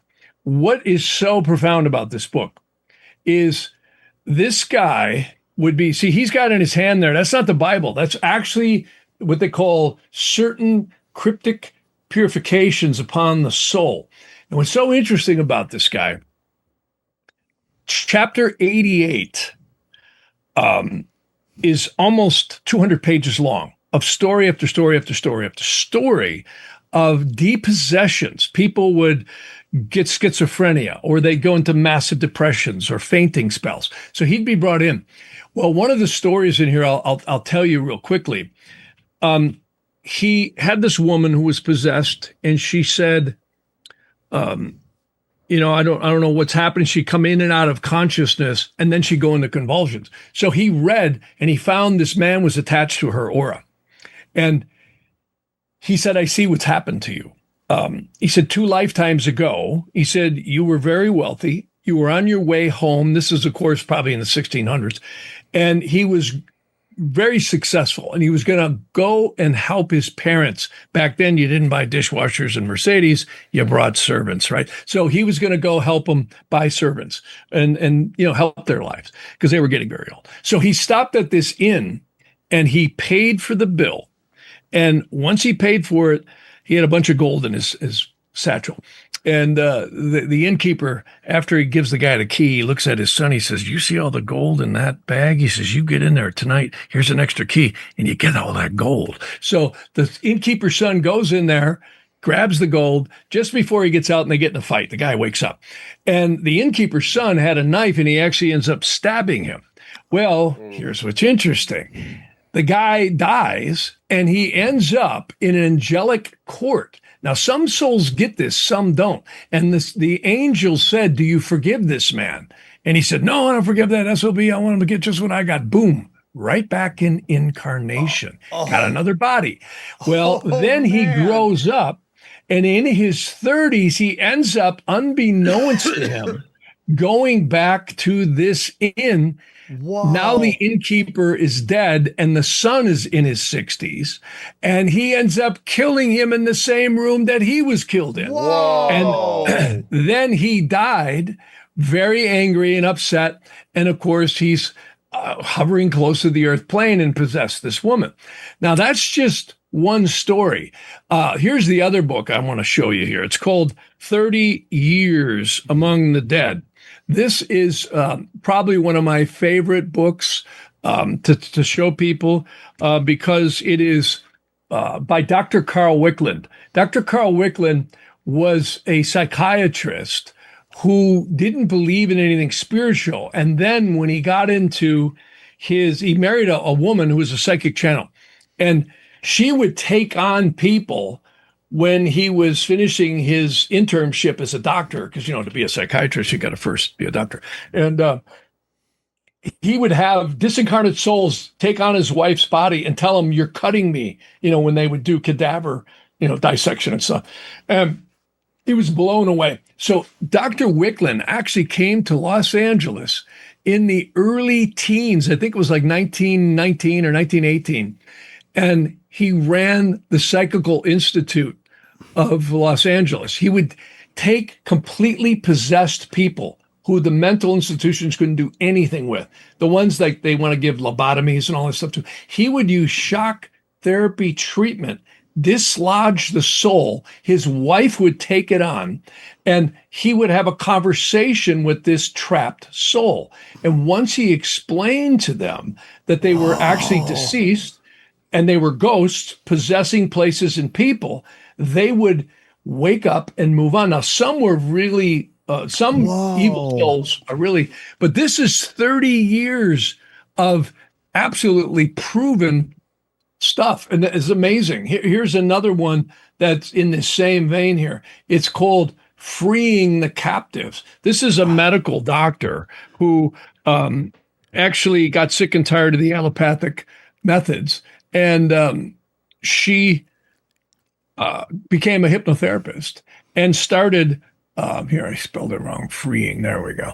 I got an extra D in there. And this book will blow your hair back too. This is a series of clinically proven cases where she would get patients under hypnosis and somebody else starts talking. Well, who are you? Well, I'm John. John, where'd you come from? Well, last thing I know, we're out of ammunition, and I don't know. It's all confusing. I'm in a dark place. Well, John, you must be possessing my patient's aura, and you're deceased, as humans would call it. And once she would get, and these are like this isn't just somebody saying, well, I seen a ghost. This is literally clinically documented cases of patients getting cleared up and validation that these people had a previous life. They would even go check the names and the places and all that stuff. We hear a lot of stories about like that. So Freeing the Captives, one book. Another great book is The Unquiet Dead. The Unquiet Dead is another Dr. Edith Fiore. She's been on many podcasts over the years. I don't know if she's around anymore. She's getting a little on in years. But again, clinically documented cases. The other one I mentioned earlier is called The Magus of Strovolos. Love this book. It's one of my favorite books. The Magus of Strovolos. This is about a healer, and anybody wants a validation, if you're Christian, of Christianity, go read that book, because that book will blow your hair back. I have a quick question. Is there any time where it's not a spirit, it's an actual demon or something actually evil? There is times when that happens. And that's interesting because now you go down the rabbit hole. It does appear that certain folks, and we hear about the child trafficking, we hear about the sacrificing. Is it true? My opinion is it's absolutely true. I used to do forensics work back in the 80s, and I would have literally agents and sheriffs tell me, Jeff, we know there's demonic worship going on in certain places that we're tracking. And, they can't do anything because they can only enter when a crime's been validated to be committed. But they were watching a lot of stuff. And, the demonic forces love nothing better than to drag us down into some really evil stuff.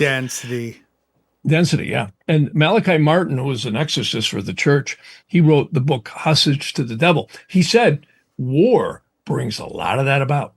And you look at the insanity that's going on in the world right now.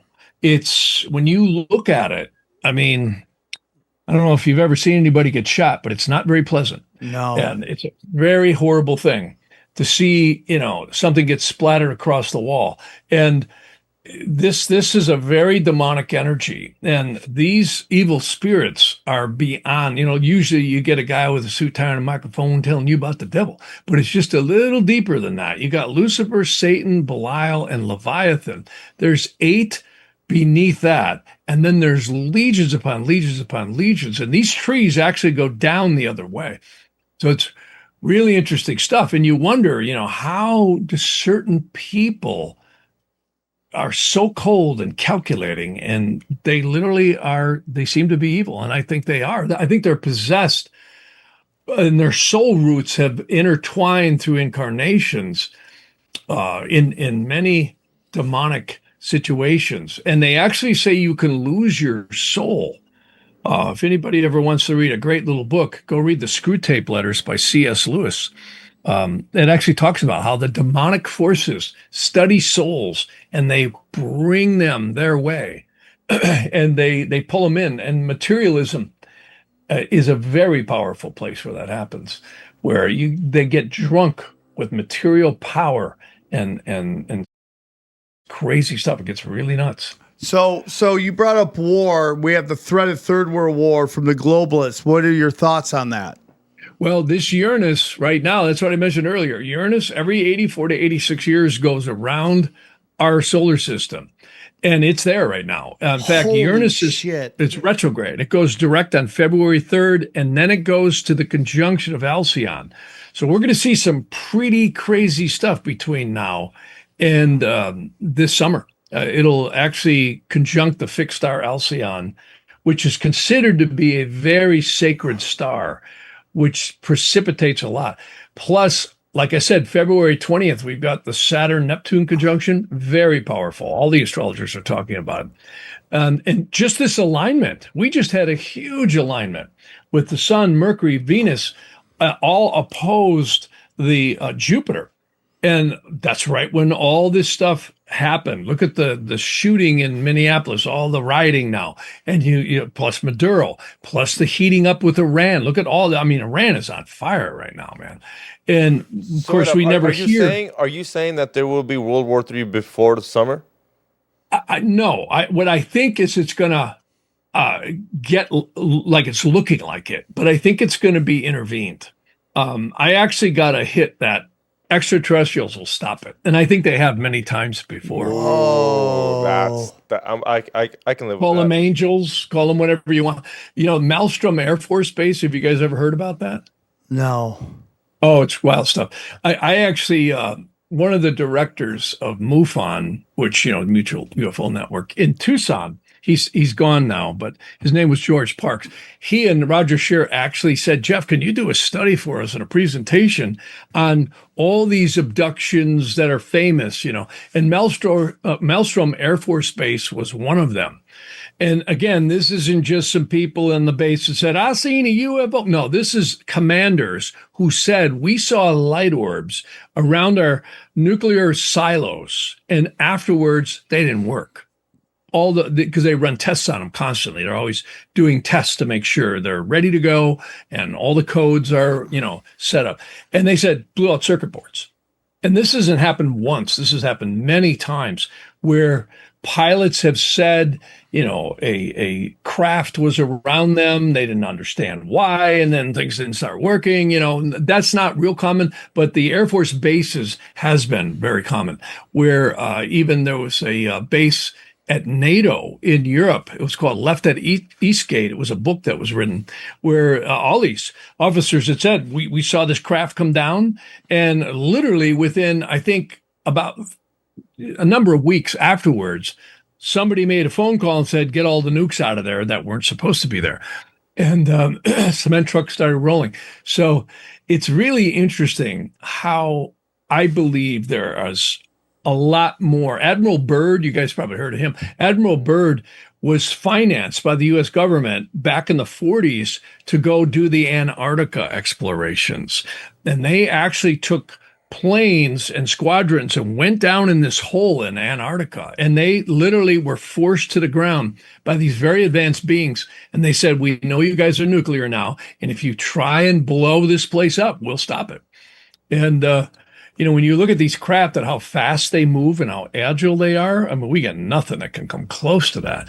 And I believe that it will be stopped if it gets to that level. Not that, wars don't happen and you see skirmishes. And I mean, look what's going on in Ukraine and Russia. Look what's going on in Iran. They don't seem to care about that so much as they do, the world getting destroyed, and we start cutting loose nuclear World War III. Can I ask? In the documentary you mentioned, they put forward this idea that their interest in our survival is perhaps because they share the world with us. They live somewhere underground or under the ocean. What do you think? I think they're among us. I really do. I've actually seen people shapeshift. I think they're among us. What? Well, okay, we'd like to hear about that one. Can we hear about that? Please. Yeah. Well, speaking of the Sefer Ratziel, I was actually doing some research. Can you take down the Tree of Life so we can see it? Yeah, sure. Sorry. Yeah, thanks for reminding me. Yeah, there we go. I was actually doing some research with a guy, and it was really interesting because he knew how to read the old Aramaic and Hebrew without the cannellation marks. And we were sitting there, and all of a sudden I saw his hand shapeshift into a claw. And I thought, okay, that's just my imagination. Maybe I looked at my coffee cup, right? And then all of a sudden I noticed he noticed that I noticed it, and he put it under the table. And he got real sheepish after that. Man. And I went, wow, okay. And then he kind of cut the meeting short. I thought, wow, this is really wild. And then I've seen people shapeshift where they've gone from normal human height to 7-8 feet tall. And I'm like, okay, did I just see that? And again, people would say, well, maybe he's delusional. Well, it's pretty interesting when they notice that you notice and they react to it rather than, if that was a delusion on my part, they shouldn't even pay any attention. Right. So, and I know because I don't drink and I don't do drugs. So, it's really interesting how I've seen this stuff. And I think this world is so much different than we're told. Do you think that you have to believe in it to be able to see it?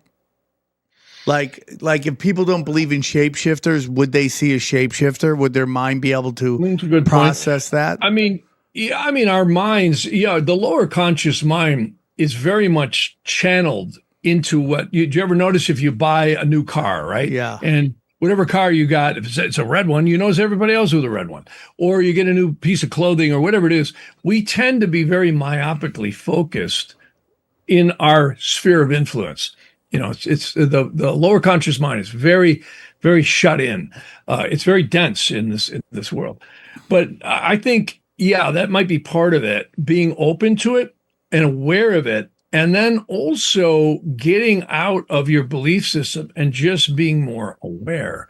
Like we all have the ability for astral travel. We all have the ability for, I think, psychic awareness, seeing auras. Every one of us can do that. We're just so wired. They actually say this mark that we all have here is the mark to knock us out, make us forget. And if we were to just open our minds more, it's like, me, I didn't even believe in astrology in the 70s. My mom, really tuned me into it. I was actually kind of lucky when I was a little kid. I had a lot of psychic and astral travel experiences, and she told me that's what had happened. She goes, I actually had a couple of little pets, and one of them died, and it was exactly how it was when I jumped up out of bed and ran down 2 stories and saw it in the cage. It was a little guinea pig. And I said, how can this be? And she says, you astral travel. And I said, what the heck is that? I'm like 6 years old, right? And she says, well, whoa. That's where you leave your body like you do in dreams and you go into the astral world. And, at that age, I went, wow, that's cool. And I've had many other experiences, and a lot of us do. A lot of people are very clairvoyant, and we can all get there if we get out of our belief systems and just open up to it. We're all really capable of it, actually. A lot of people are trained, like Monroe Institute, Edgar Cayce. So many people have created organizations after these, people and taught that. If you read the Magus of Strovolos, the book I had up before, that book will blow your hair back. And I always tell people, if you're into Christianity, read that book, because that book covers almost all religions in, I think, a way that is really, really amazing. And, back to astrology, where does it fit? Well, I think it's, again, God's way of creating time so everything wouldn't happen at once. So, I know you talked a little bit about Trump earlier, but what are your thoughts on like Trump and the United States energy for 2026? Well, I'll get heat for this, because if you say anything good about Trump, you'll get hate mail, right? But, a lot of people don't like him. And when you look at the propaganda machines that are in play right now, which is the media, the talk shows, and all this stuff, it is pounding us over the head, telling us what to believe, And, it's a dicey time, because I really think we have 2 camps, the globalists and the nationalists. And, if anybody ever looks into what these bankers do, again, there's very mysterious behind the Fed and the Bank of International Settlements, all this stuff. Yeah, it's like, where is all this money coming from? Yeah. And you look at, everybody thinks Minnesota's full of fraud. Come out here to the land of the fruits and nuts, California. You will see so much fraud. Yeah, I'm speaking only agriculturally, but but no, seriously. I think the fraud that's going to get uncovered, these NGOs, which is non-government organizations, and these backdoor funded trusts and LLCs. It's inconceivable how much money is doled out, not only here, but globally. Where's it all coming from? Here's a little math experiment. If you're 40 years old, you're just a little bit over 1 billion seconds old. If you're 80 years old, you're about 2 billion seconds old. It's just kind of a perspective on numbers, right? Yeah. If you were a trillion seconds old, do you know how old you'd be? 11,700 something odd years. That's what a trillion seconds is. Now, we are north of $38 trillion in debt. And, if we do not get this country generative, back in the 1850s, 1870s, they shut this place down. They capped off so many things and put them into trusts and mineral things. All these central bankers, they were around before the Fed. They really got a hold of this place during the Fed. George Carlin was right. They own this place. Forget the politicians. You have owners. They own everything. You hear about State Street, BlackRock, Vanguard. Yeah. Those are spokes in the wheel. Yes. George Soros is not the top guy. George Soros actually told a guy named David Webb, who wrote a book that's incredible called The Great Taking. You can download that for free. Go to davidwebb.com, The Great Taking. He talks about, you think we own these shirts we're wearing, these chairs we're sitting? No, we don't. They own everything. If you got a birth certificate, you are a straw man collateral. Yeah. How can you possibly have 38 trillion? And that's just the United States. And that's only what we know about, let alone the black ops stuff, which is really going on. And you look down the rabbit hole, it's like, what's going on with this whole fiat currency financial system? If you add up what kind of numbers it takes to roll over every day in the bond markets and all the international trading, I mean, it's makes your eyeballs cross. It's like, I think Alan Greenspan, isn't that an interesting name? Greenspan. He said it best. He said, it's too big to fail. It's this huge, colossal machines of bonds. It's like a big floating crap game. Well, if the United States doesn't come clean and pay it off, they own this place. I don't think they'd ever get the UN to come in and take us all over, unless, of course, they did something like COVID, right? And vaccinated you all and killed you and put a pathogen out that would wipe out 3/4 of the human race and replace you with robots. That's, I think, what they wanted to do. And it didn't work as well as they planned. It worked pretty well, but not that well. Not to sound conspiratorial. And it's interesting you can. That's the show. Yeah, there you go. Well, yeah, I'll never forget when COVID hit, because I had a lot of astrologer friends that we were discussing at that time, and the sidereal Saturn-Pluto conjunction actually happened earlier in the fall of 2019. Well, right in January, we all remember it, right? It was like panic button. Boom. The whole world shut down with COVID. And it was right during what they call a Kalasarpa yoga, which is when all the planets are in between the eclipse points. And we got a lot of eclipses coming up this year. We do every year. But very powerful stuff. And they seem to time this. Look at 9/11. Remember when buildings came down like sparklers from jet fuel? And that was in 2001. And that was right on the Saturn-Pluto opposition. I was on the phone with a good friend, Arch Crawford, in Tucson. He's a financial astrologer. And we both said, something's going to come down here. 2 days later, I watched the buildings come down like sparklers. And, almost... You could have set your watch to when it happened. It happened the day Saturn and Pluto opposed. It was amazing. And you can't make this stuff up. And again, that only happens about once every 35 to 38 years. Nixon took us off the gold standard on one of those.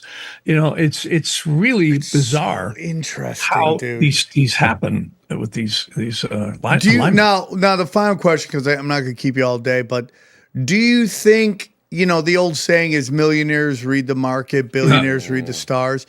Do you think they're doing this on those days on purpose, or do you think that these powers that be are so powerful that it just basically takes us on a script?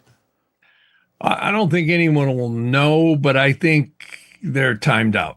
I really do. I hate to say that, not to sound conspiratorial, because, but I think they're timed out. I really do. I really do. I think they're timed out because when you look at the preparation that it takes to make some of these events come into play, they don't just happen that day. When you look at what led up to it all, and how it precipitates, it's pretty wild. Just like the bank crash in 2008. Now that could have just happened, but it's interesting how the bond markets and Bernie Madoff and all this stuff was just, it was, colossal. What was being shoved around, and the whole pyramid collapsed almost literally within a day or two of that aspect in the sky. COVID, I mean, if we remember, I think it was January 24th or 26th. I can't remember the exact day anymore. It was right on when it happened. It was right on. They told you put your face diaper on and stay inside, right?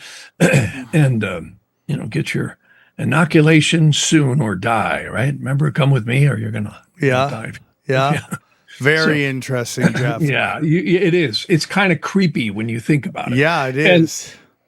And you look at some of the individuals that are involved at the top of the pyramid. Not that I'm claiming I know them or anything, but you look at ones that surface. It's almost kind of eerie. You almost wonder if they're human.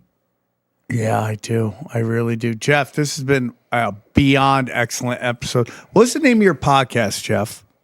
Jeff Harman, Astrologer. Okay. And we always talk about, we have a really good episode coming up this Sunday. It's about autistic kids.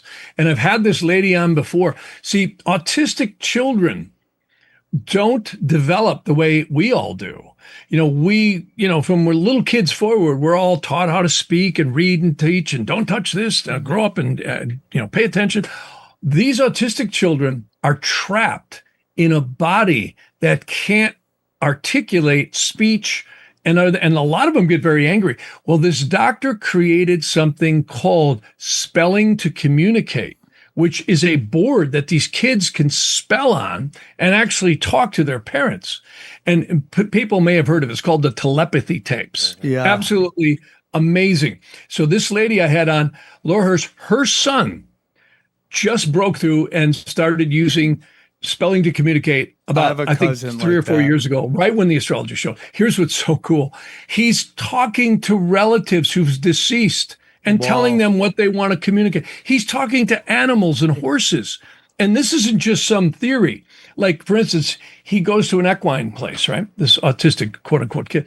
And the horse tells him, oh, my best friend just died here 6 months ago. Well, he only went there for 3 months or about. And he told the mother this, and the mother goes to the curators at the equine place and said, was there a horse that was with this other horse about 6? Oh, yeah, it just died. What was its name? The same name. The horse even knew the name that humans gave it.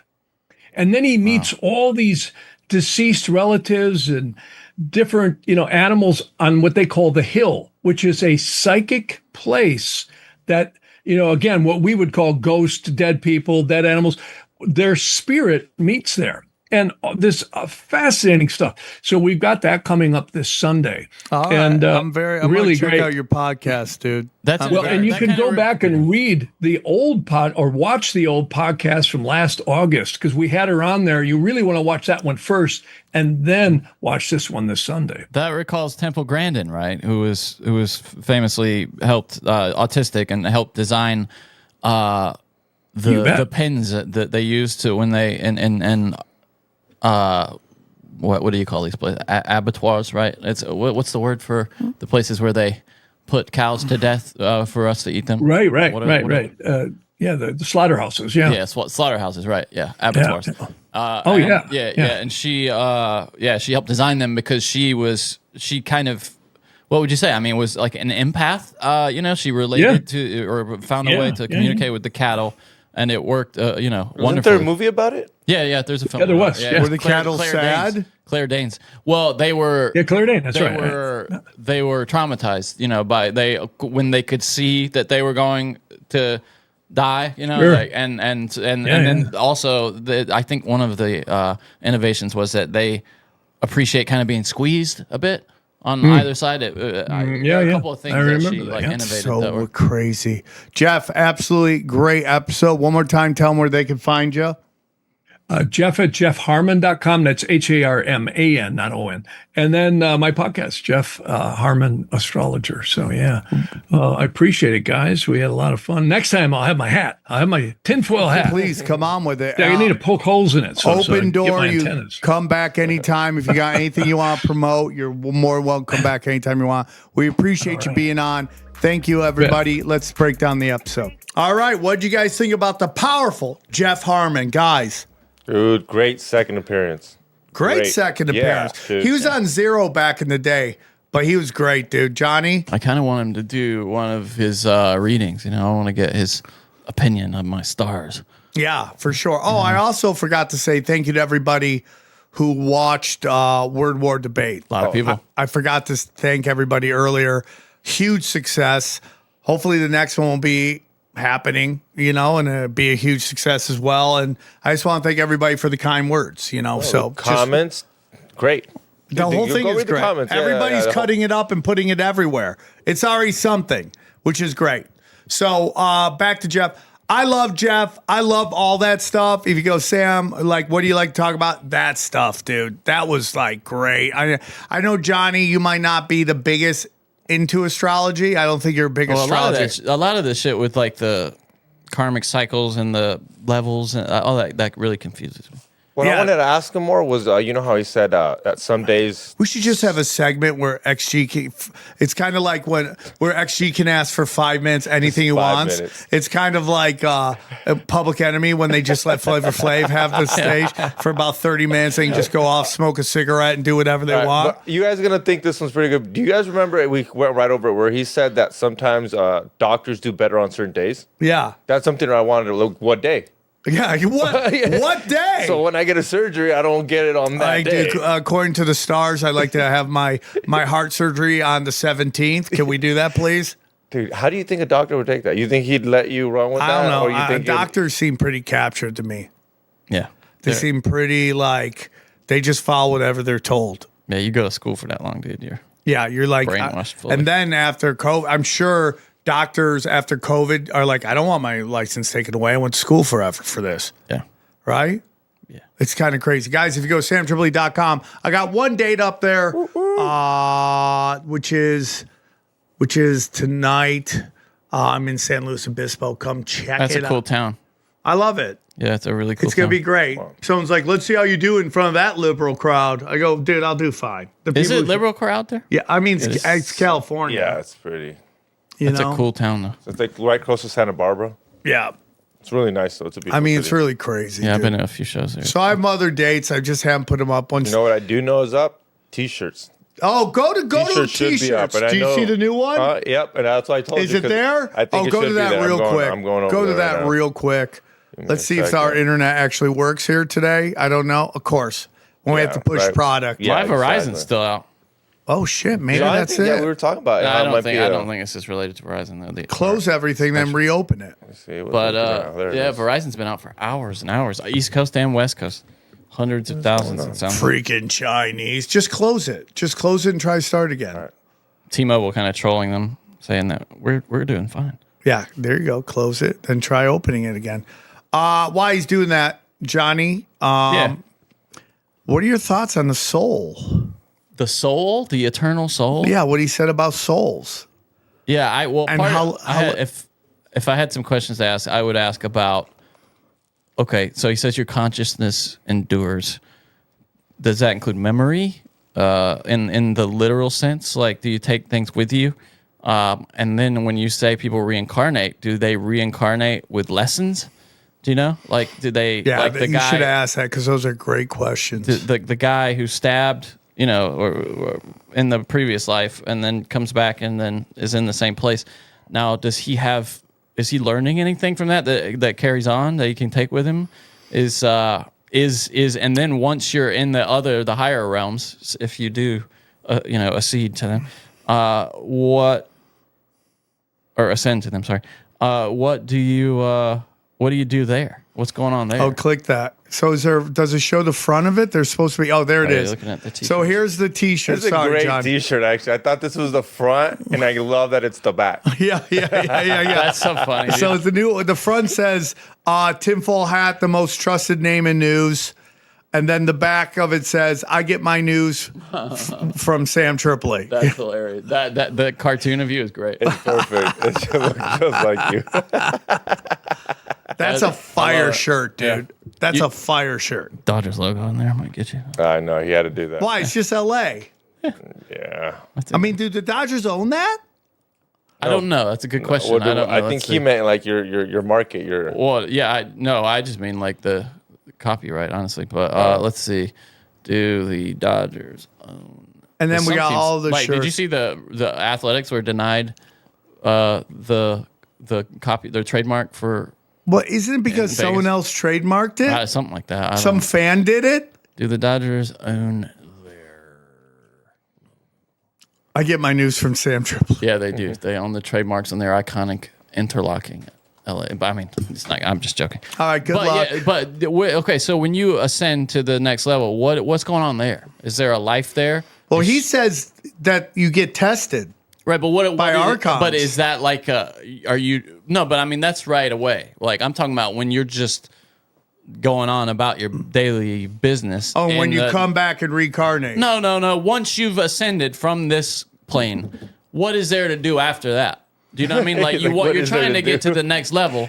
Why? What's up there? Is Well, you want to get up the back where God is. Right, but does he have better video games? Like what are we talking at? What is there to do? Yeah, that's a great question. Is there standing? What level has the hottest chicks? Yeah. That's what I want to know. You go up there, it's just all Instagram models. You're like, can I stay here? You're like, no, you got to keep going. Just a lot but of I like it here. A lot of it sounds kind of esoteric and boring. If like when I hear about heaven. Yeah, I mean, imagine like if you got all the way to the top, it was just a library. Everyone's just hanging out. like when you see heaven in movies, like clouds and I don't Boring. harps. Like, come on, bro. What Put if me to it's sleep. like just Vegas? Well, that's what. And you're just allowed to get as weird as you want. Like, hey, rules for thee and not for me. You just get up there. It's just some weird swingers club. There are some people like Christian in the Christian faith who say that, like, dude, it's gonna be like sports. We got sports. We got whatever you think is cool here on Earth they're gonna be doing. It's like here, but with no taxes. You don't have to pay any taxes. I'll go there right now. Dude, that's one of my favorite genres of movies. Like, remember that movie where Defending Your Life? I love that movie. Like where it's got what's his name? Albert Brooks. You know, where he has to go to the afterlife and defend. You know, like it's like court basically, like on whether you get to go to heaven and Sam, what were you doing in this hotel? Dude, just getting weird. No harm, no foul. And he's Who's getting hurt there? Who's getting hurt? It's got Rip Torn in it, Meryl Streep. It's a good movie. But yeah, I love that genre of afterlife kind of comedy. I love that, dude. That was a great episode. I could just listen to that guy talk forever. You know how you said, can you see a shapeshifter if you don't believe it? I think like someone that really like pick the most person that you'd be like they'd never believe in shapeshifters. You could show it to them, Ryan Callen, and they would still find a reason to say it's not that. Well, that's what I think. They probably see it, but they just explain it away. Mm-hmm. You know. So even if they were to see it, they'll find a reasoning where it was like, oh, I was just tired that day, or that's what the Paranoid American says about like these entities. They come in a way that you'll accept. Aliens, big cryptids. Well, that's in the Bible, yeah. Entertaining angels unaware. Demons, that's right? what they say. Many men have entertained angels unaware. Oh, dude, they're gonna send females. Oh yeah, dude. Yeah, females. I'll make it the exact. Dude, listen, you gotta connect with them. Just come with fat tits. Yeah, dude, easy. That's why when Sam says, "Why is it just the fat in the right places that gets us?" Yeah, I mean, unbelievable. Okay, here it is. This is from Hebrews 13:2. Do not neglect to show hospitality to strangers, for thereby some have entertained angels unawares. Ooh. Abundance, dude. Abundance. I like that. I literally, last time he came on, I bought a Vedic book, and it's like Vedics for beginners, and it was still Chinese. It's so deep, Really? dude. It's Well, even like the Tibetan Book of the Dead, and I don't know if it's because it's not translated well, or it's just, I think it's just written in that dense kind of, it's the same way that, and I'm sure he is emulating that style, but it's the same way Crowley writes too, and this kind of, what would you say, dense, confusing, twisted Yeah. English, right? Literally jerking off. Would you call it Yeah, that? yeah. Hey, Johnny, as a Christian, does astrology give you the heebie-jeebies? Some elements of it do, like this idea that you're fated to your stars. You know, like I don't necessarily. Well, you said believe you that. got free will. Right, but within that spectrum, do you know what I mean? Like but I totally, I mean, like the point he brings up about the wise men and everything. Yeah, I just think a good one. that there's just so much more to it. And again, I'm a Christian. I'm not the greatest Christian. I'm trying my hardest. I'm one battle after another. You know what I'm saying? I'm trying. I'm repenting all the time. I'm like, hey, it's me. Just wanted to throw another repent out there. Oh, we know who it is. Yeah. Anyways, but I just believe like energy and maybe all this other spiritual stuff can come into play as well. Yeah, it doesn't say in the Bible like, hey, this is the only shit that's true. You know what I mean? It's just saying these are the important. I really do believe Jesus came down as to show us a cheat code on how to maximize our experience here, to live our most fulfilled life. Life maxing. Life maxing, yeah. Life max. Did we just make that up? Well, what is it? They say look maxing or whatever? Yeah, we're talking about life maxing here, dude. Just, don't steal. Don't bang your friend's wife.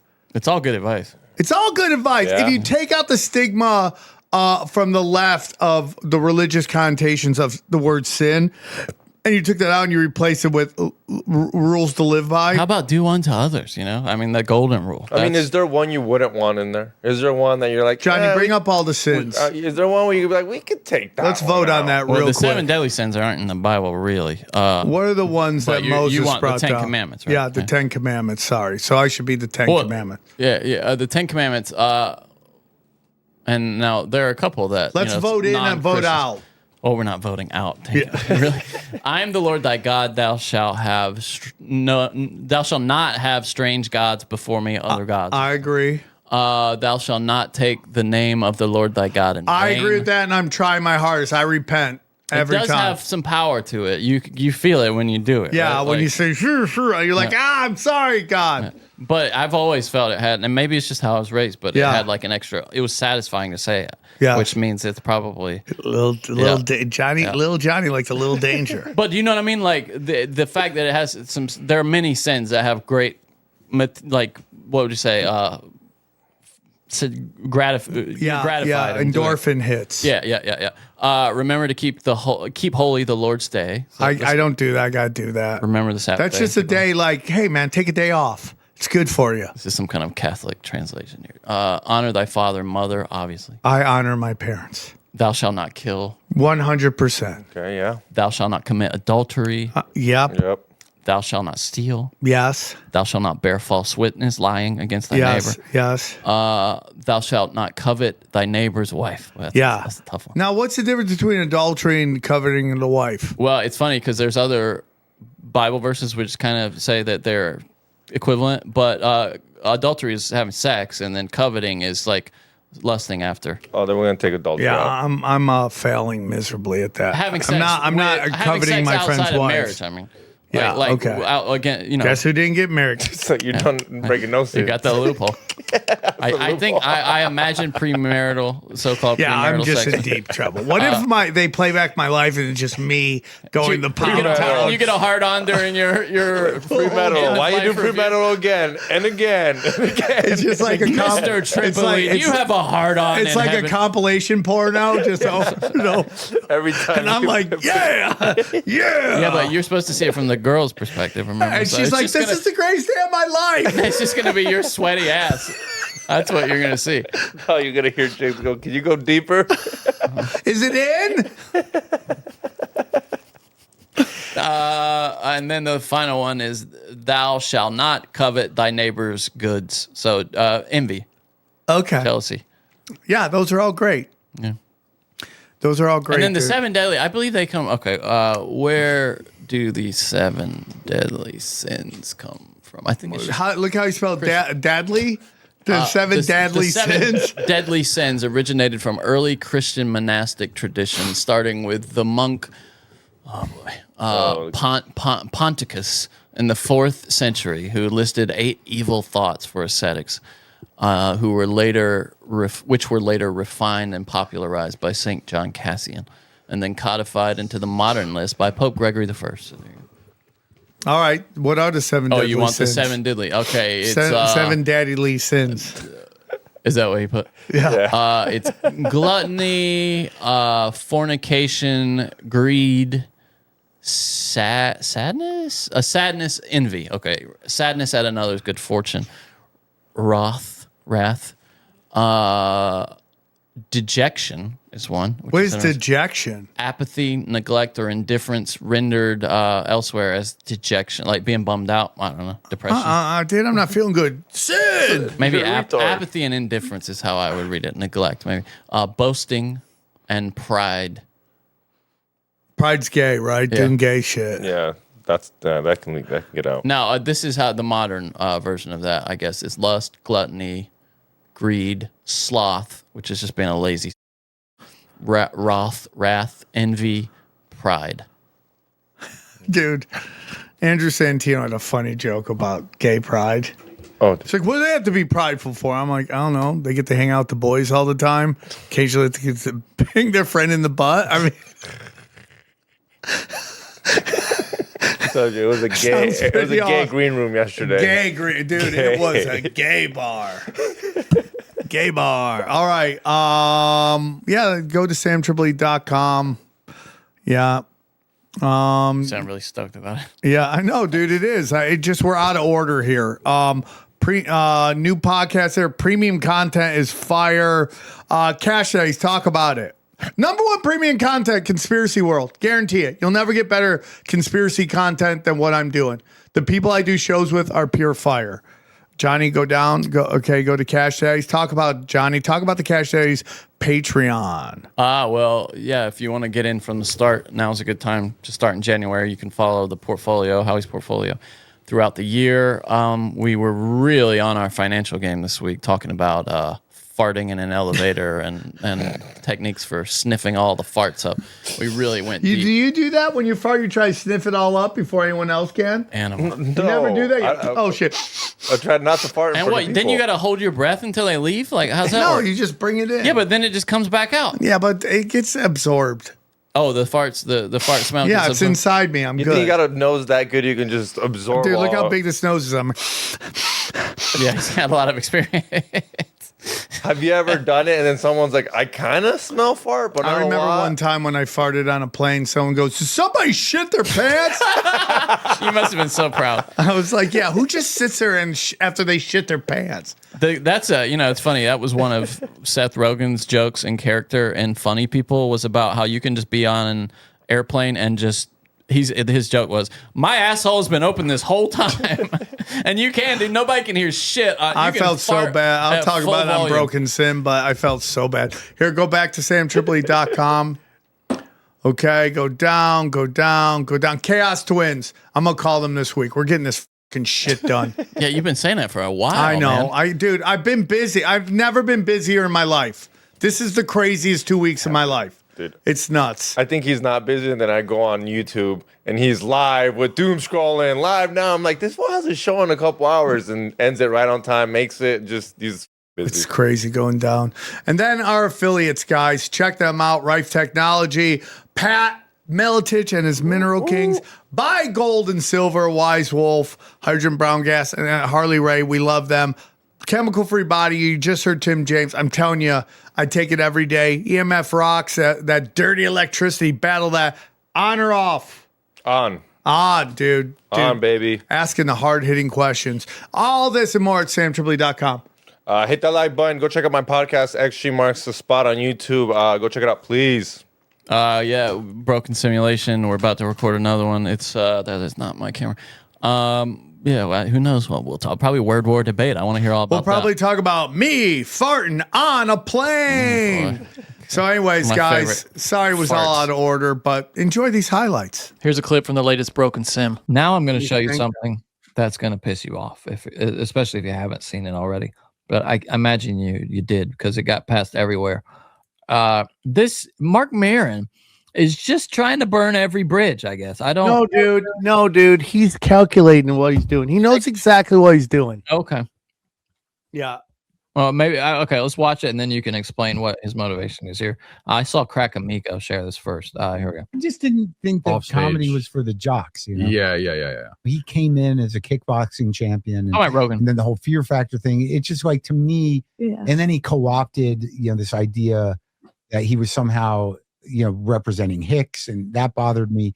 That but look, he paid his dues. He's a real comic. Yeah. But that the sphere of men that he attracted to were the opposite of me. Yes.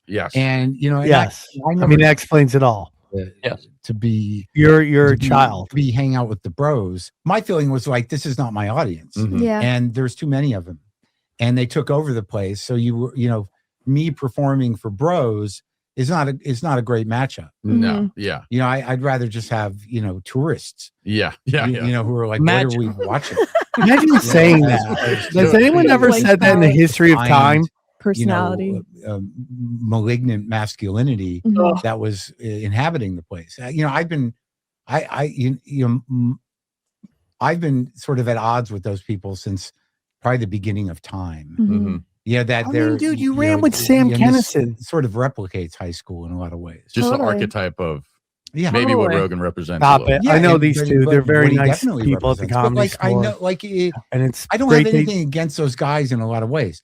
And I don't have anything against, Bird or Tom or, it's just when it gets to be, like what really just started to happen was that this sort of idea that these guys were free thinkers or on the, really pushing the edge of comedy just because of their need to, use certain words and marginalize people. And that just became annoying because for me, that is not the edge. There's no real risk in that. Yes. But a lot of this has to do with culture. My opinion. All right, go ahead. Yeah, have at him. It's so crazy to me. This is the same argument clean comics do. Oh, if you're dirty, it's easy. It's really easy talking about your wife and kids. And that's why they're all playing arenas. And I have no problems with that. Okay. And what Mark Maron's talking about right now is this thing I've seen a lot of. And it's comedy lovers versus comedy snobs. Okay.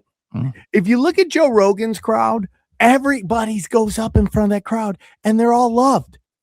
But what Mark Maron likes are the comedy snobs that if you don't play in this certain little group, you aren't for this San Francisco clique and you're not just being, it's what he's talking about right there, Johnny, is clever versus hilarious. Yes. He prefers clever. That clever is what dominated Hollywood from basically 2000 to about 2020. When comedy died? Yeah. When NBC went from a top 4 network of 4 to the 5th network out of 4, and Telemundo jumped it because its primetime comedies were rated so low that a B and a hot weather chick on Telemundo were getting better ratings. Completely. And this is why comedy died in LA. This is why Comedy Central is gone. Because they thought clever was more important than hilarious. Also, imagine it's why Cat Williams isn't on that top 25. It's why Shane Gillis isn't on that top 25 of comics in the first quarter of the century. Yeah. Because they're hilarious. And those nerds don't think they're clever. And I think they're clever. But it's snobbish. That's what you are. You're a fucking snob. I don't know where Mark Maron thinks, and he's a great writer. One of my favorite bits of Mark Maron back in the day was the bit about why he wants to bang underage chicks, why he wants to bang high school chicks. It's a great bit before all the weird pedo shit came out. It was a hilarious bit, right? But what is he talking about? Like he doesn't like the dirty stuff and all that stuff. It's like crazy to me, dude. It's just crazy. Well, imagine having I don't even want to call it balls, but the lack of self-awareness to pass judgment, like saying, "Oh, Rogan, he's a real comic," but you know what I mean? The idea that, well, he was trying to represent Hicks, And I resented that because I'm holding the torch for Hicks. You know, Marin always thought that he was kind of like taking the torch from Hicks. He always idolized Hicks. That was his thing. And the it's idea just crazy to me that Mark Maron to thinks fear he's him. a rebel when he's interviewing Barack Obama. Like Totally. you're the outsider. Yeah. You're the outsider. Right? I mean, among many others that he interviewed. Yeah. It's just crazy. Well, because the whole thing is like these guys interviewed Trump, and this is back before Trump went completely heel, right? Like completely heel. Yeah. And by the way, Obama's completely heel too. Every single president, by the time they're done, is completely heel.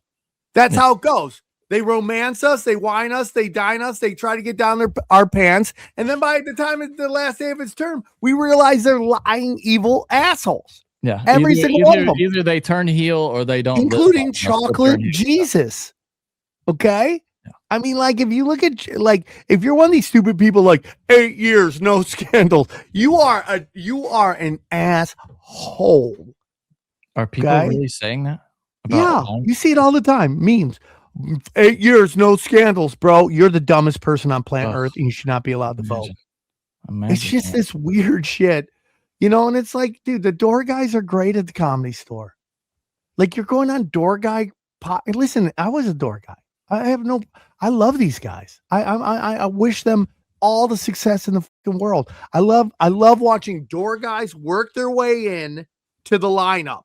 I love it. I love seeing growth. Okay.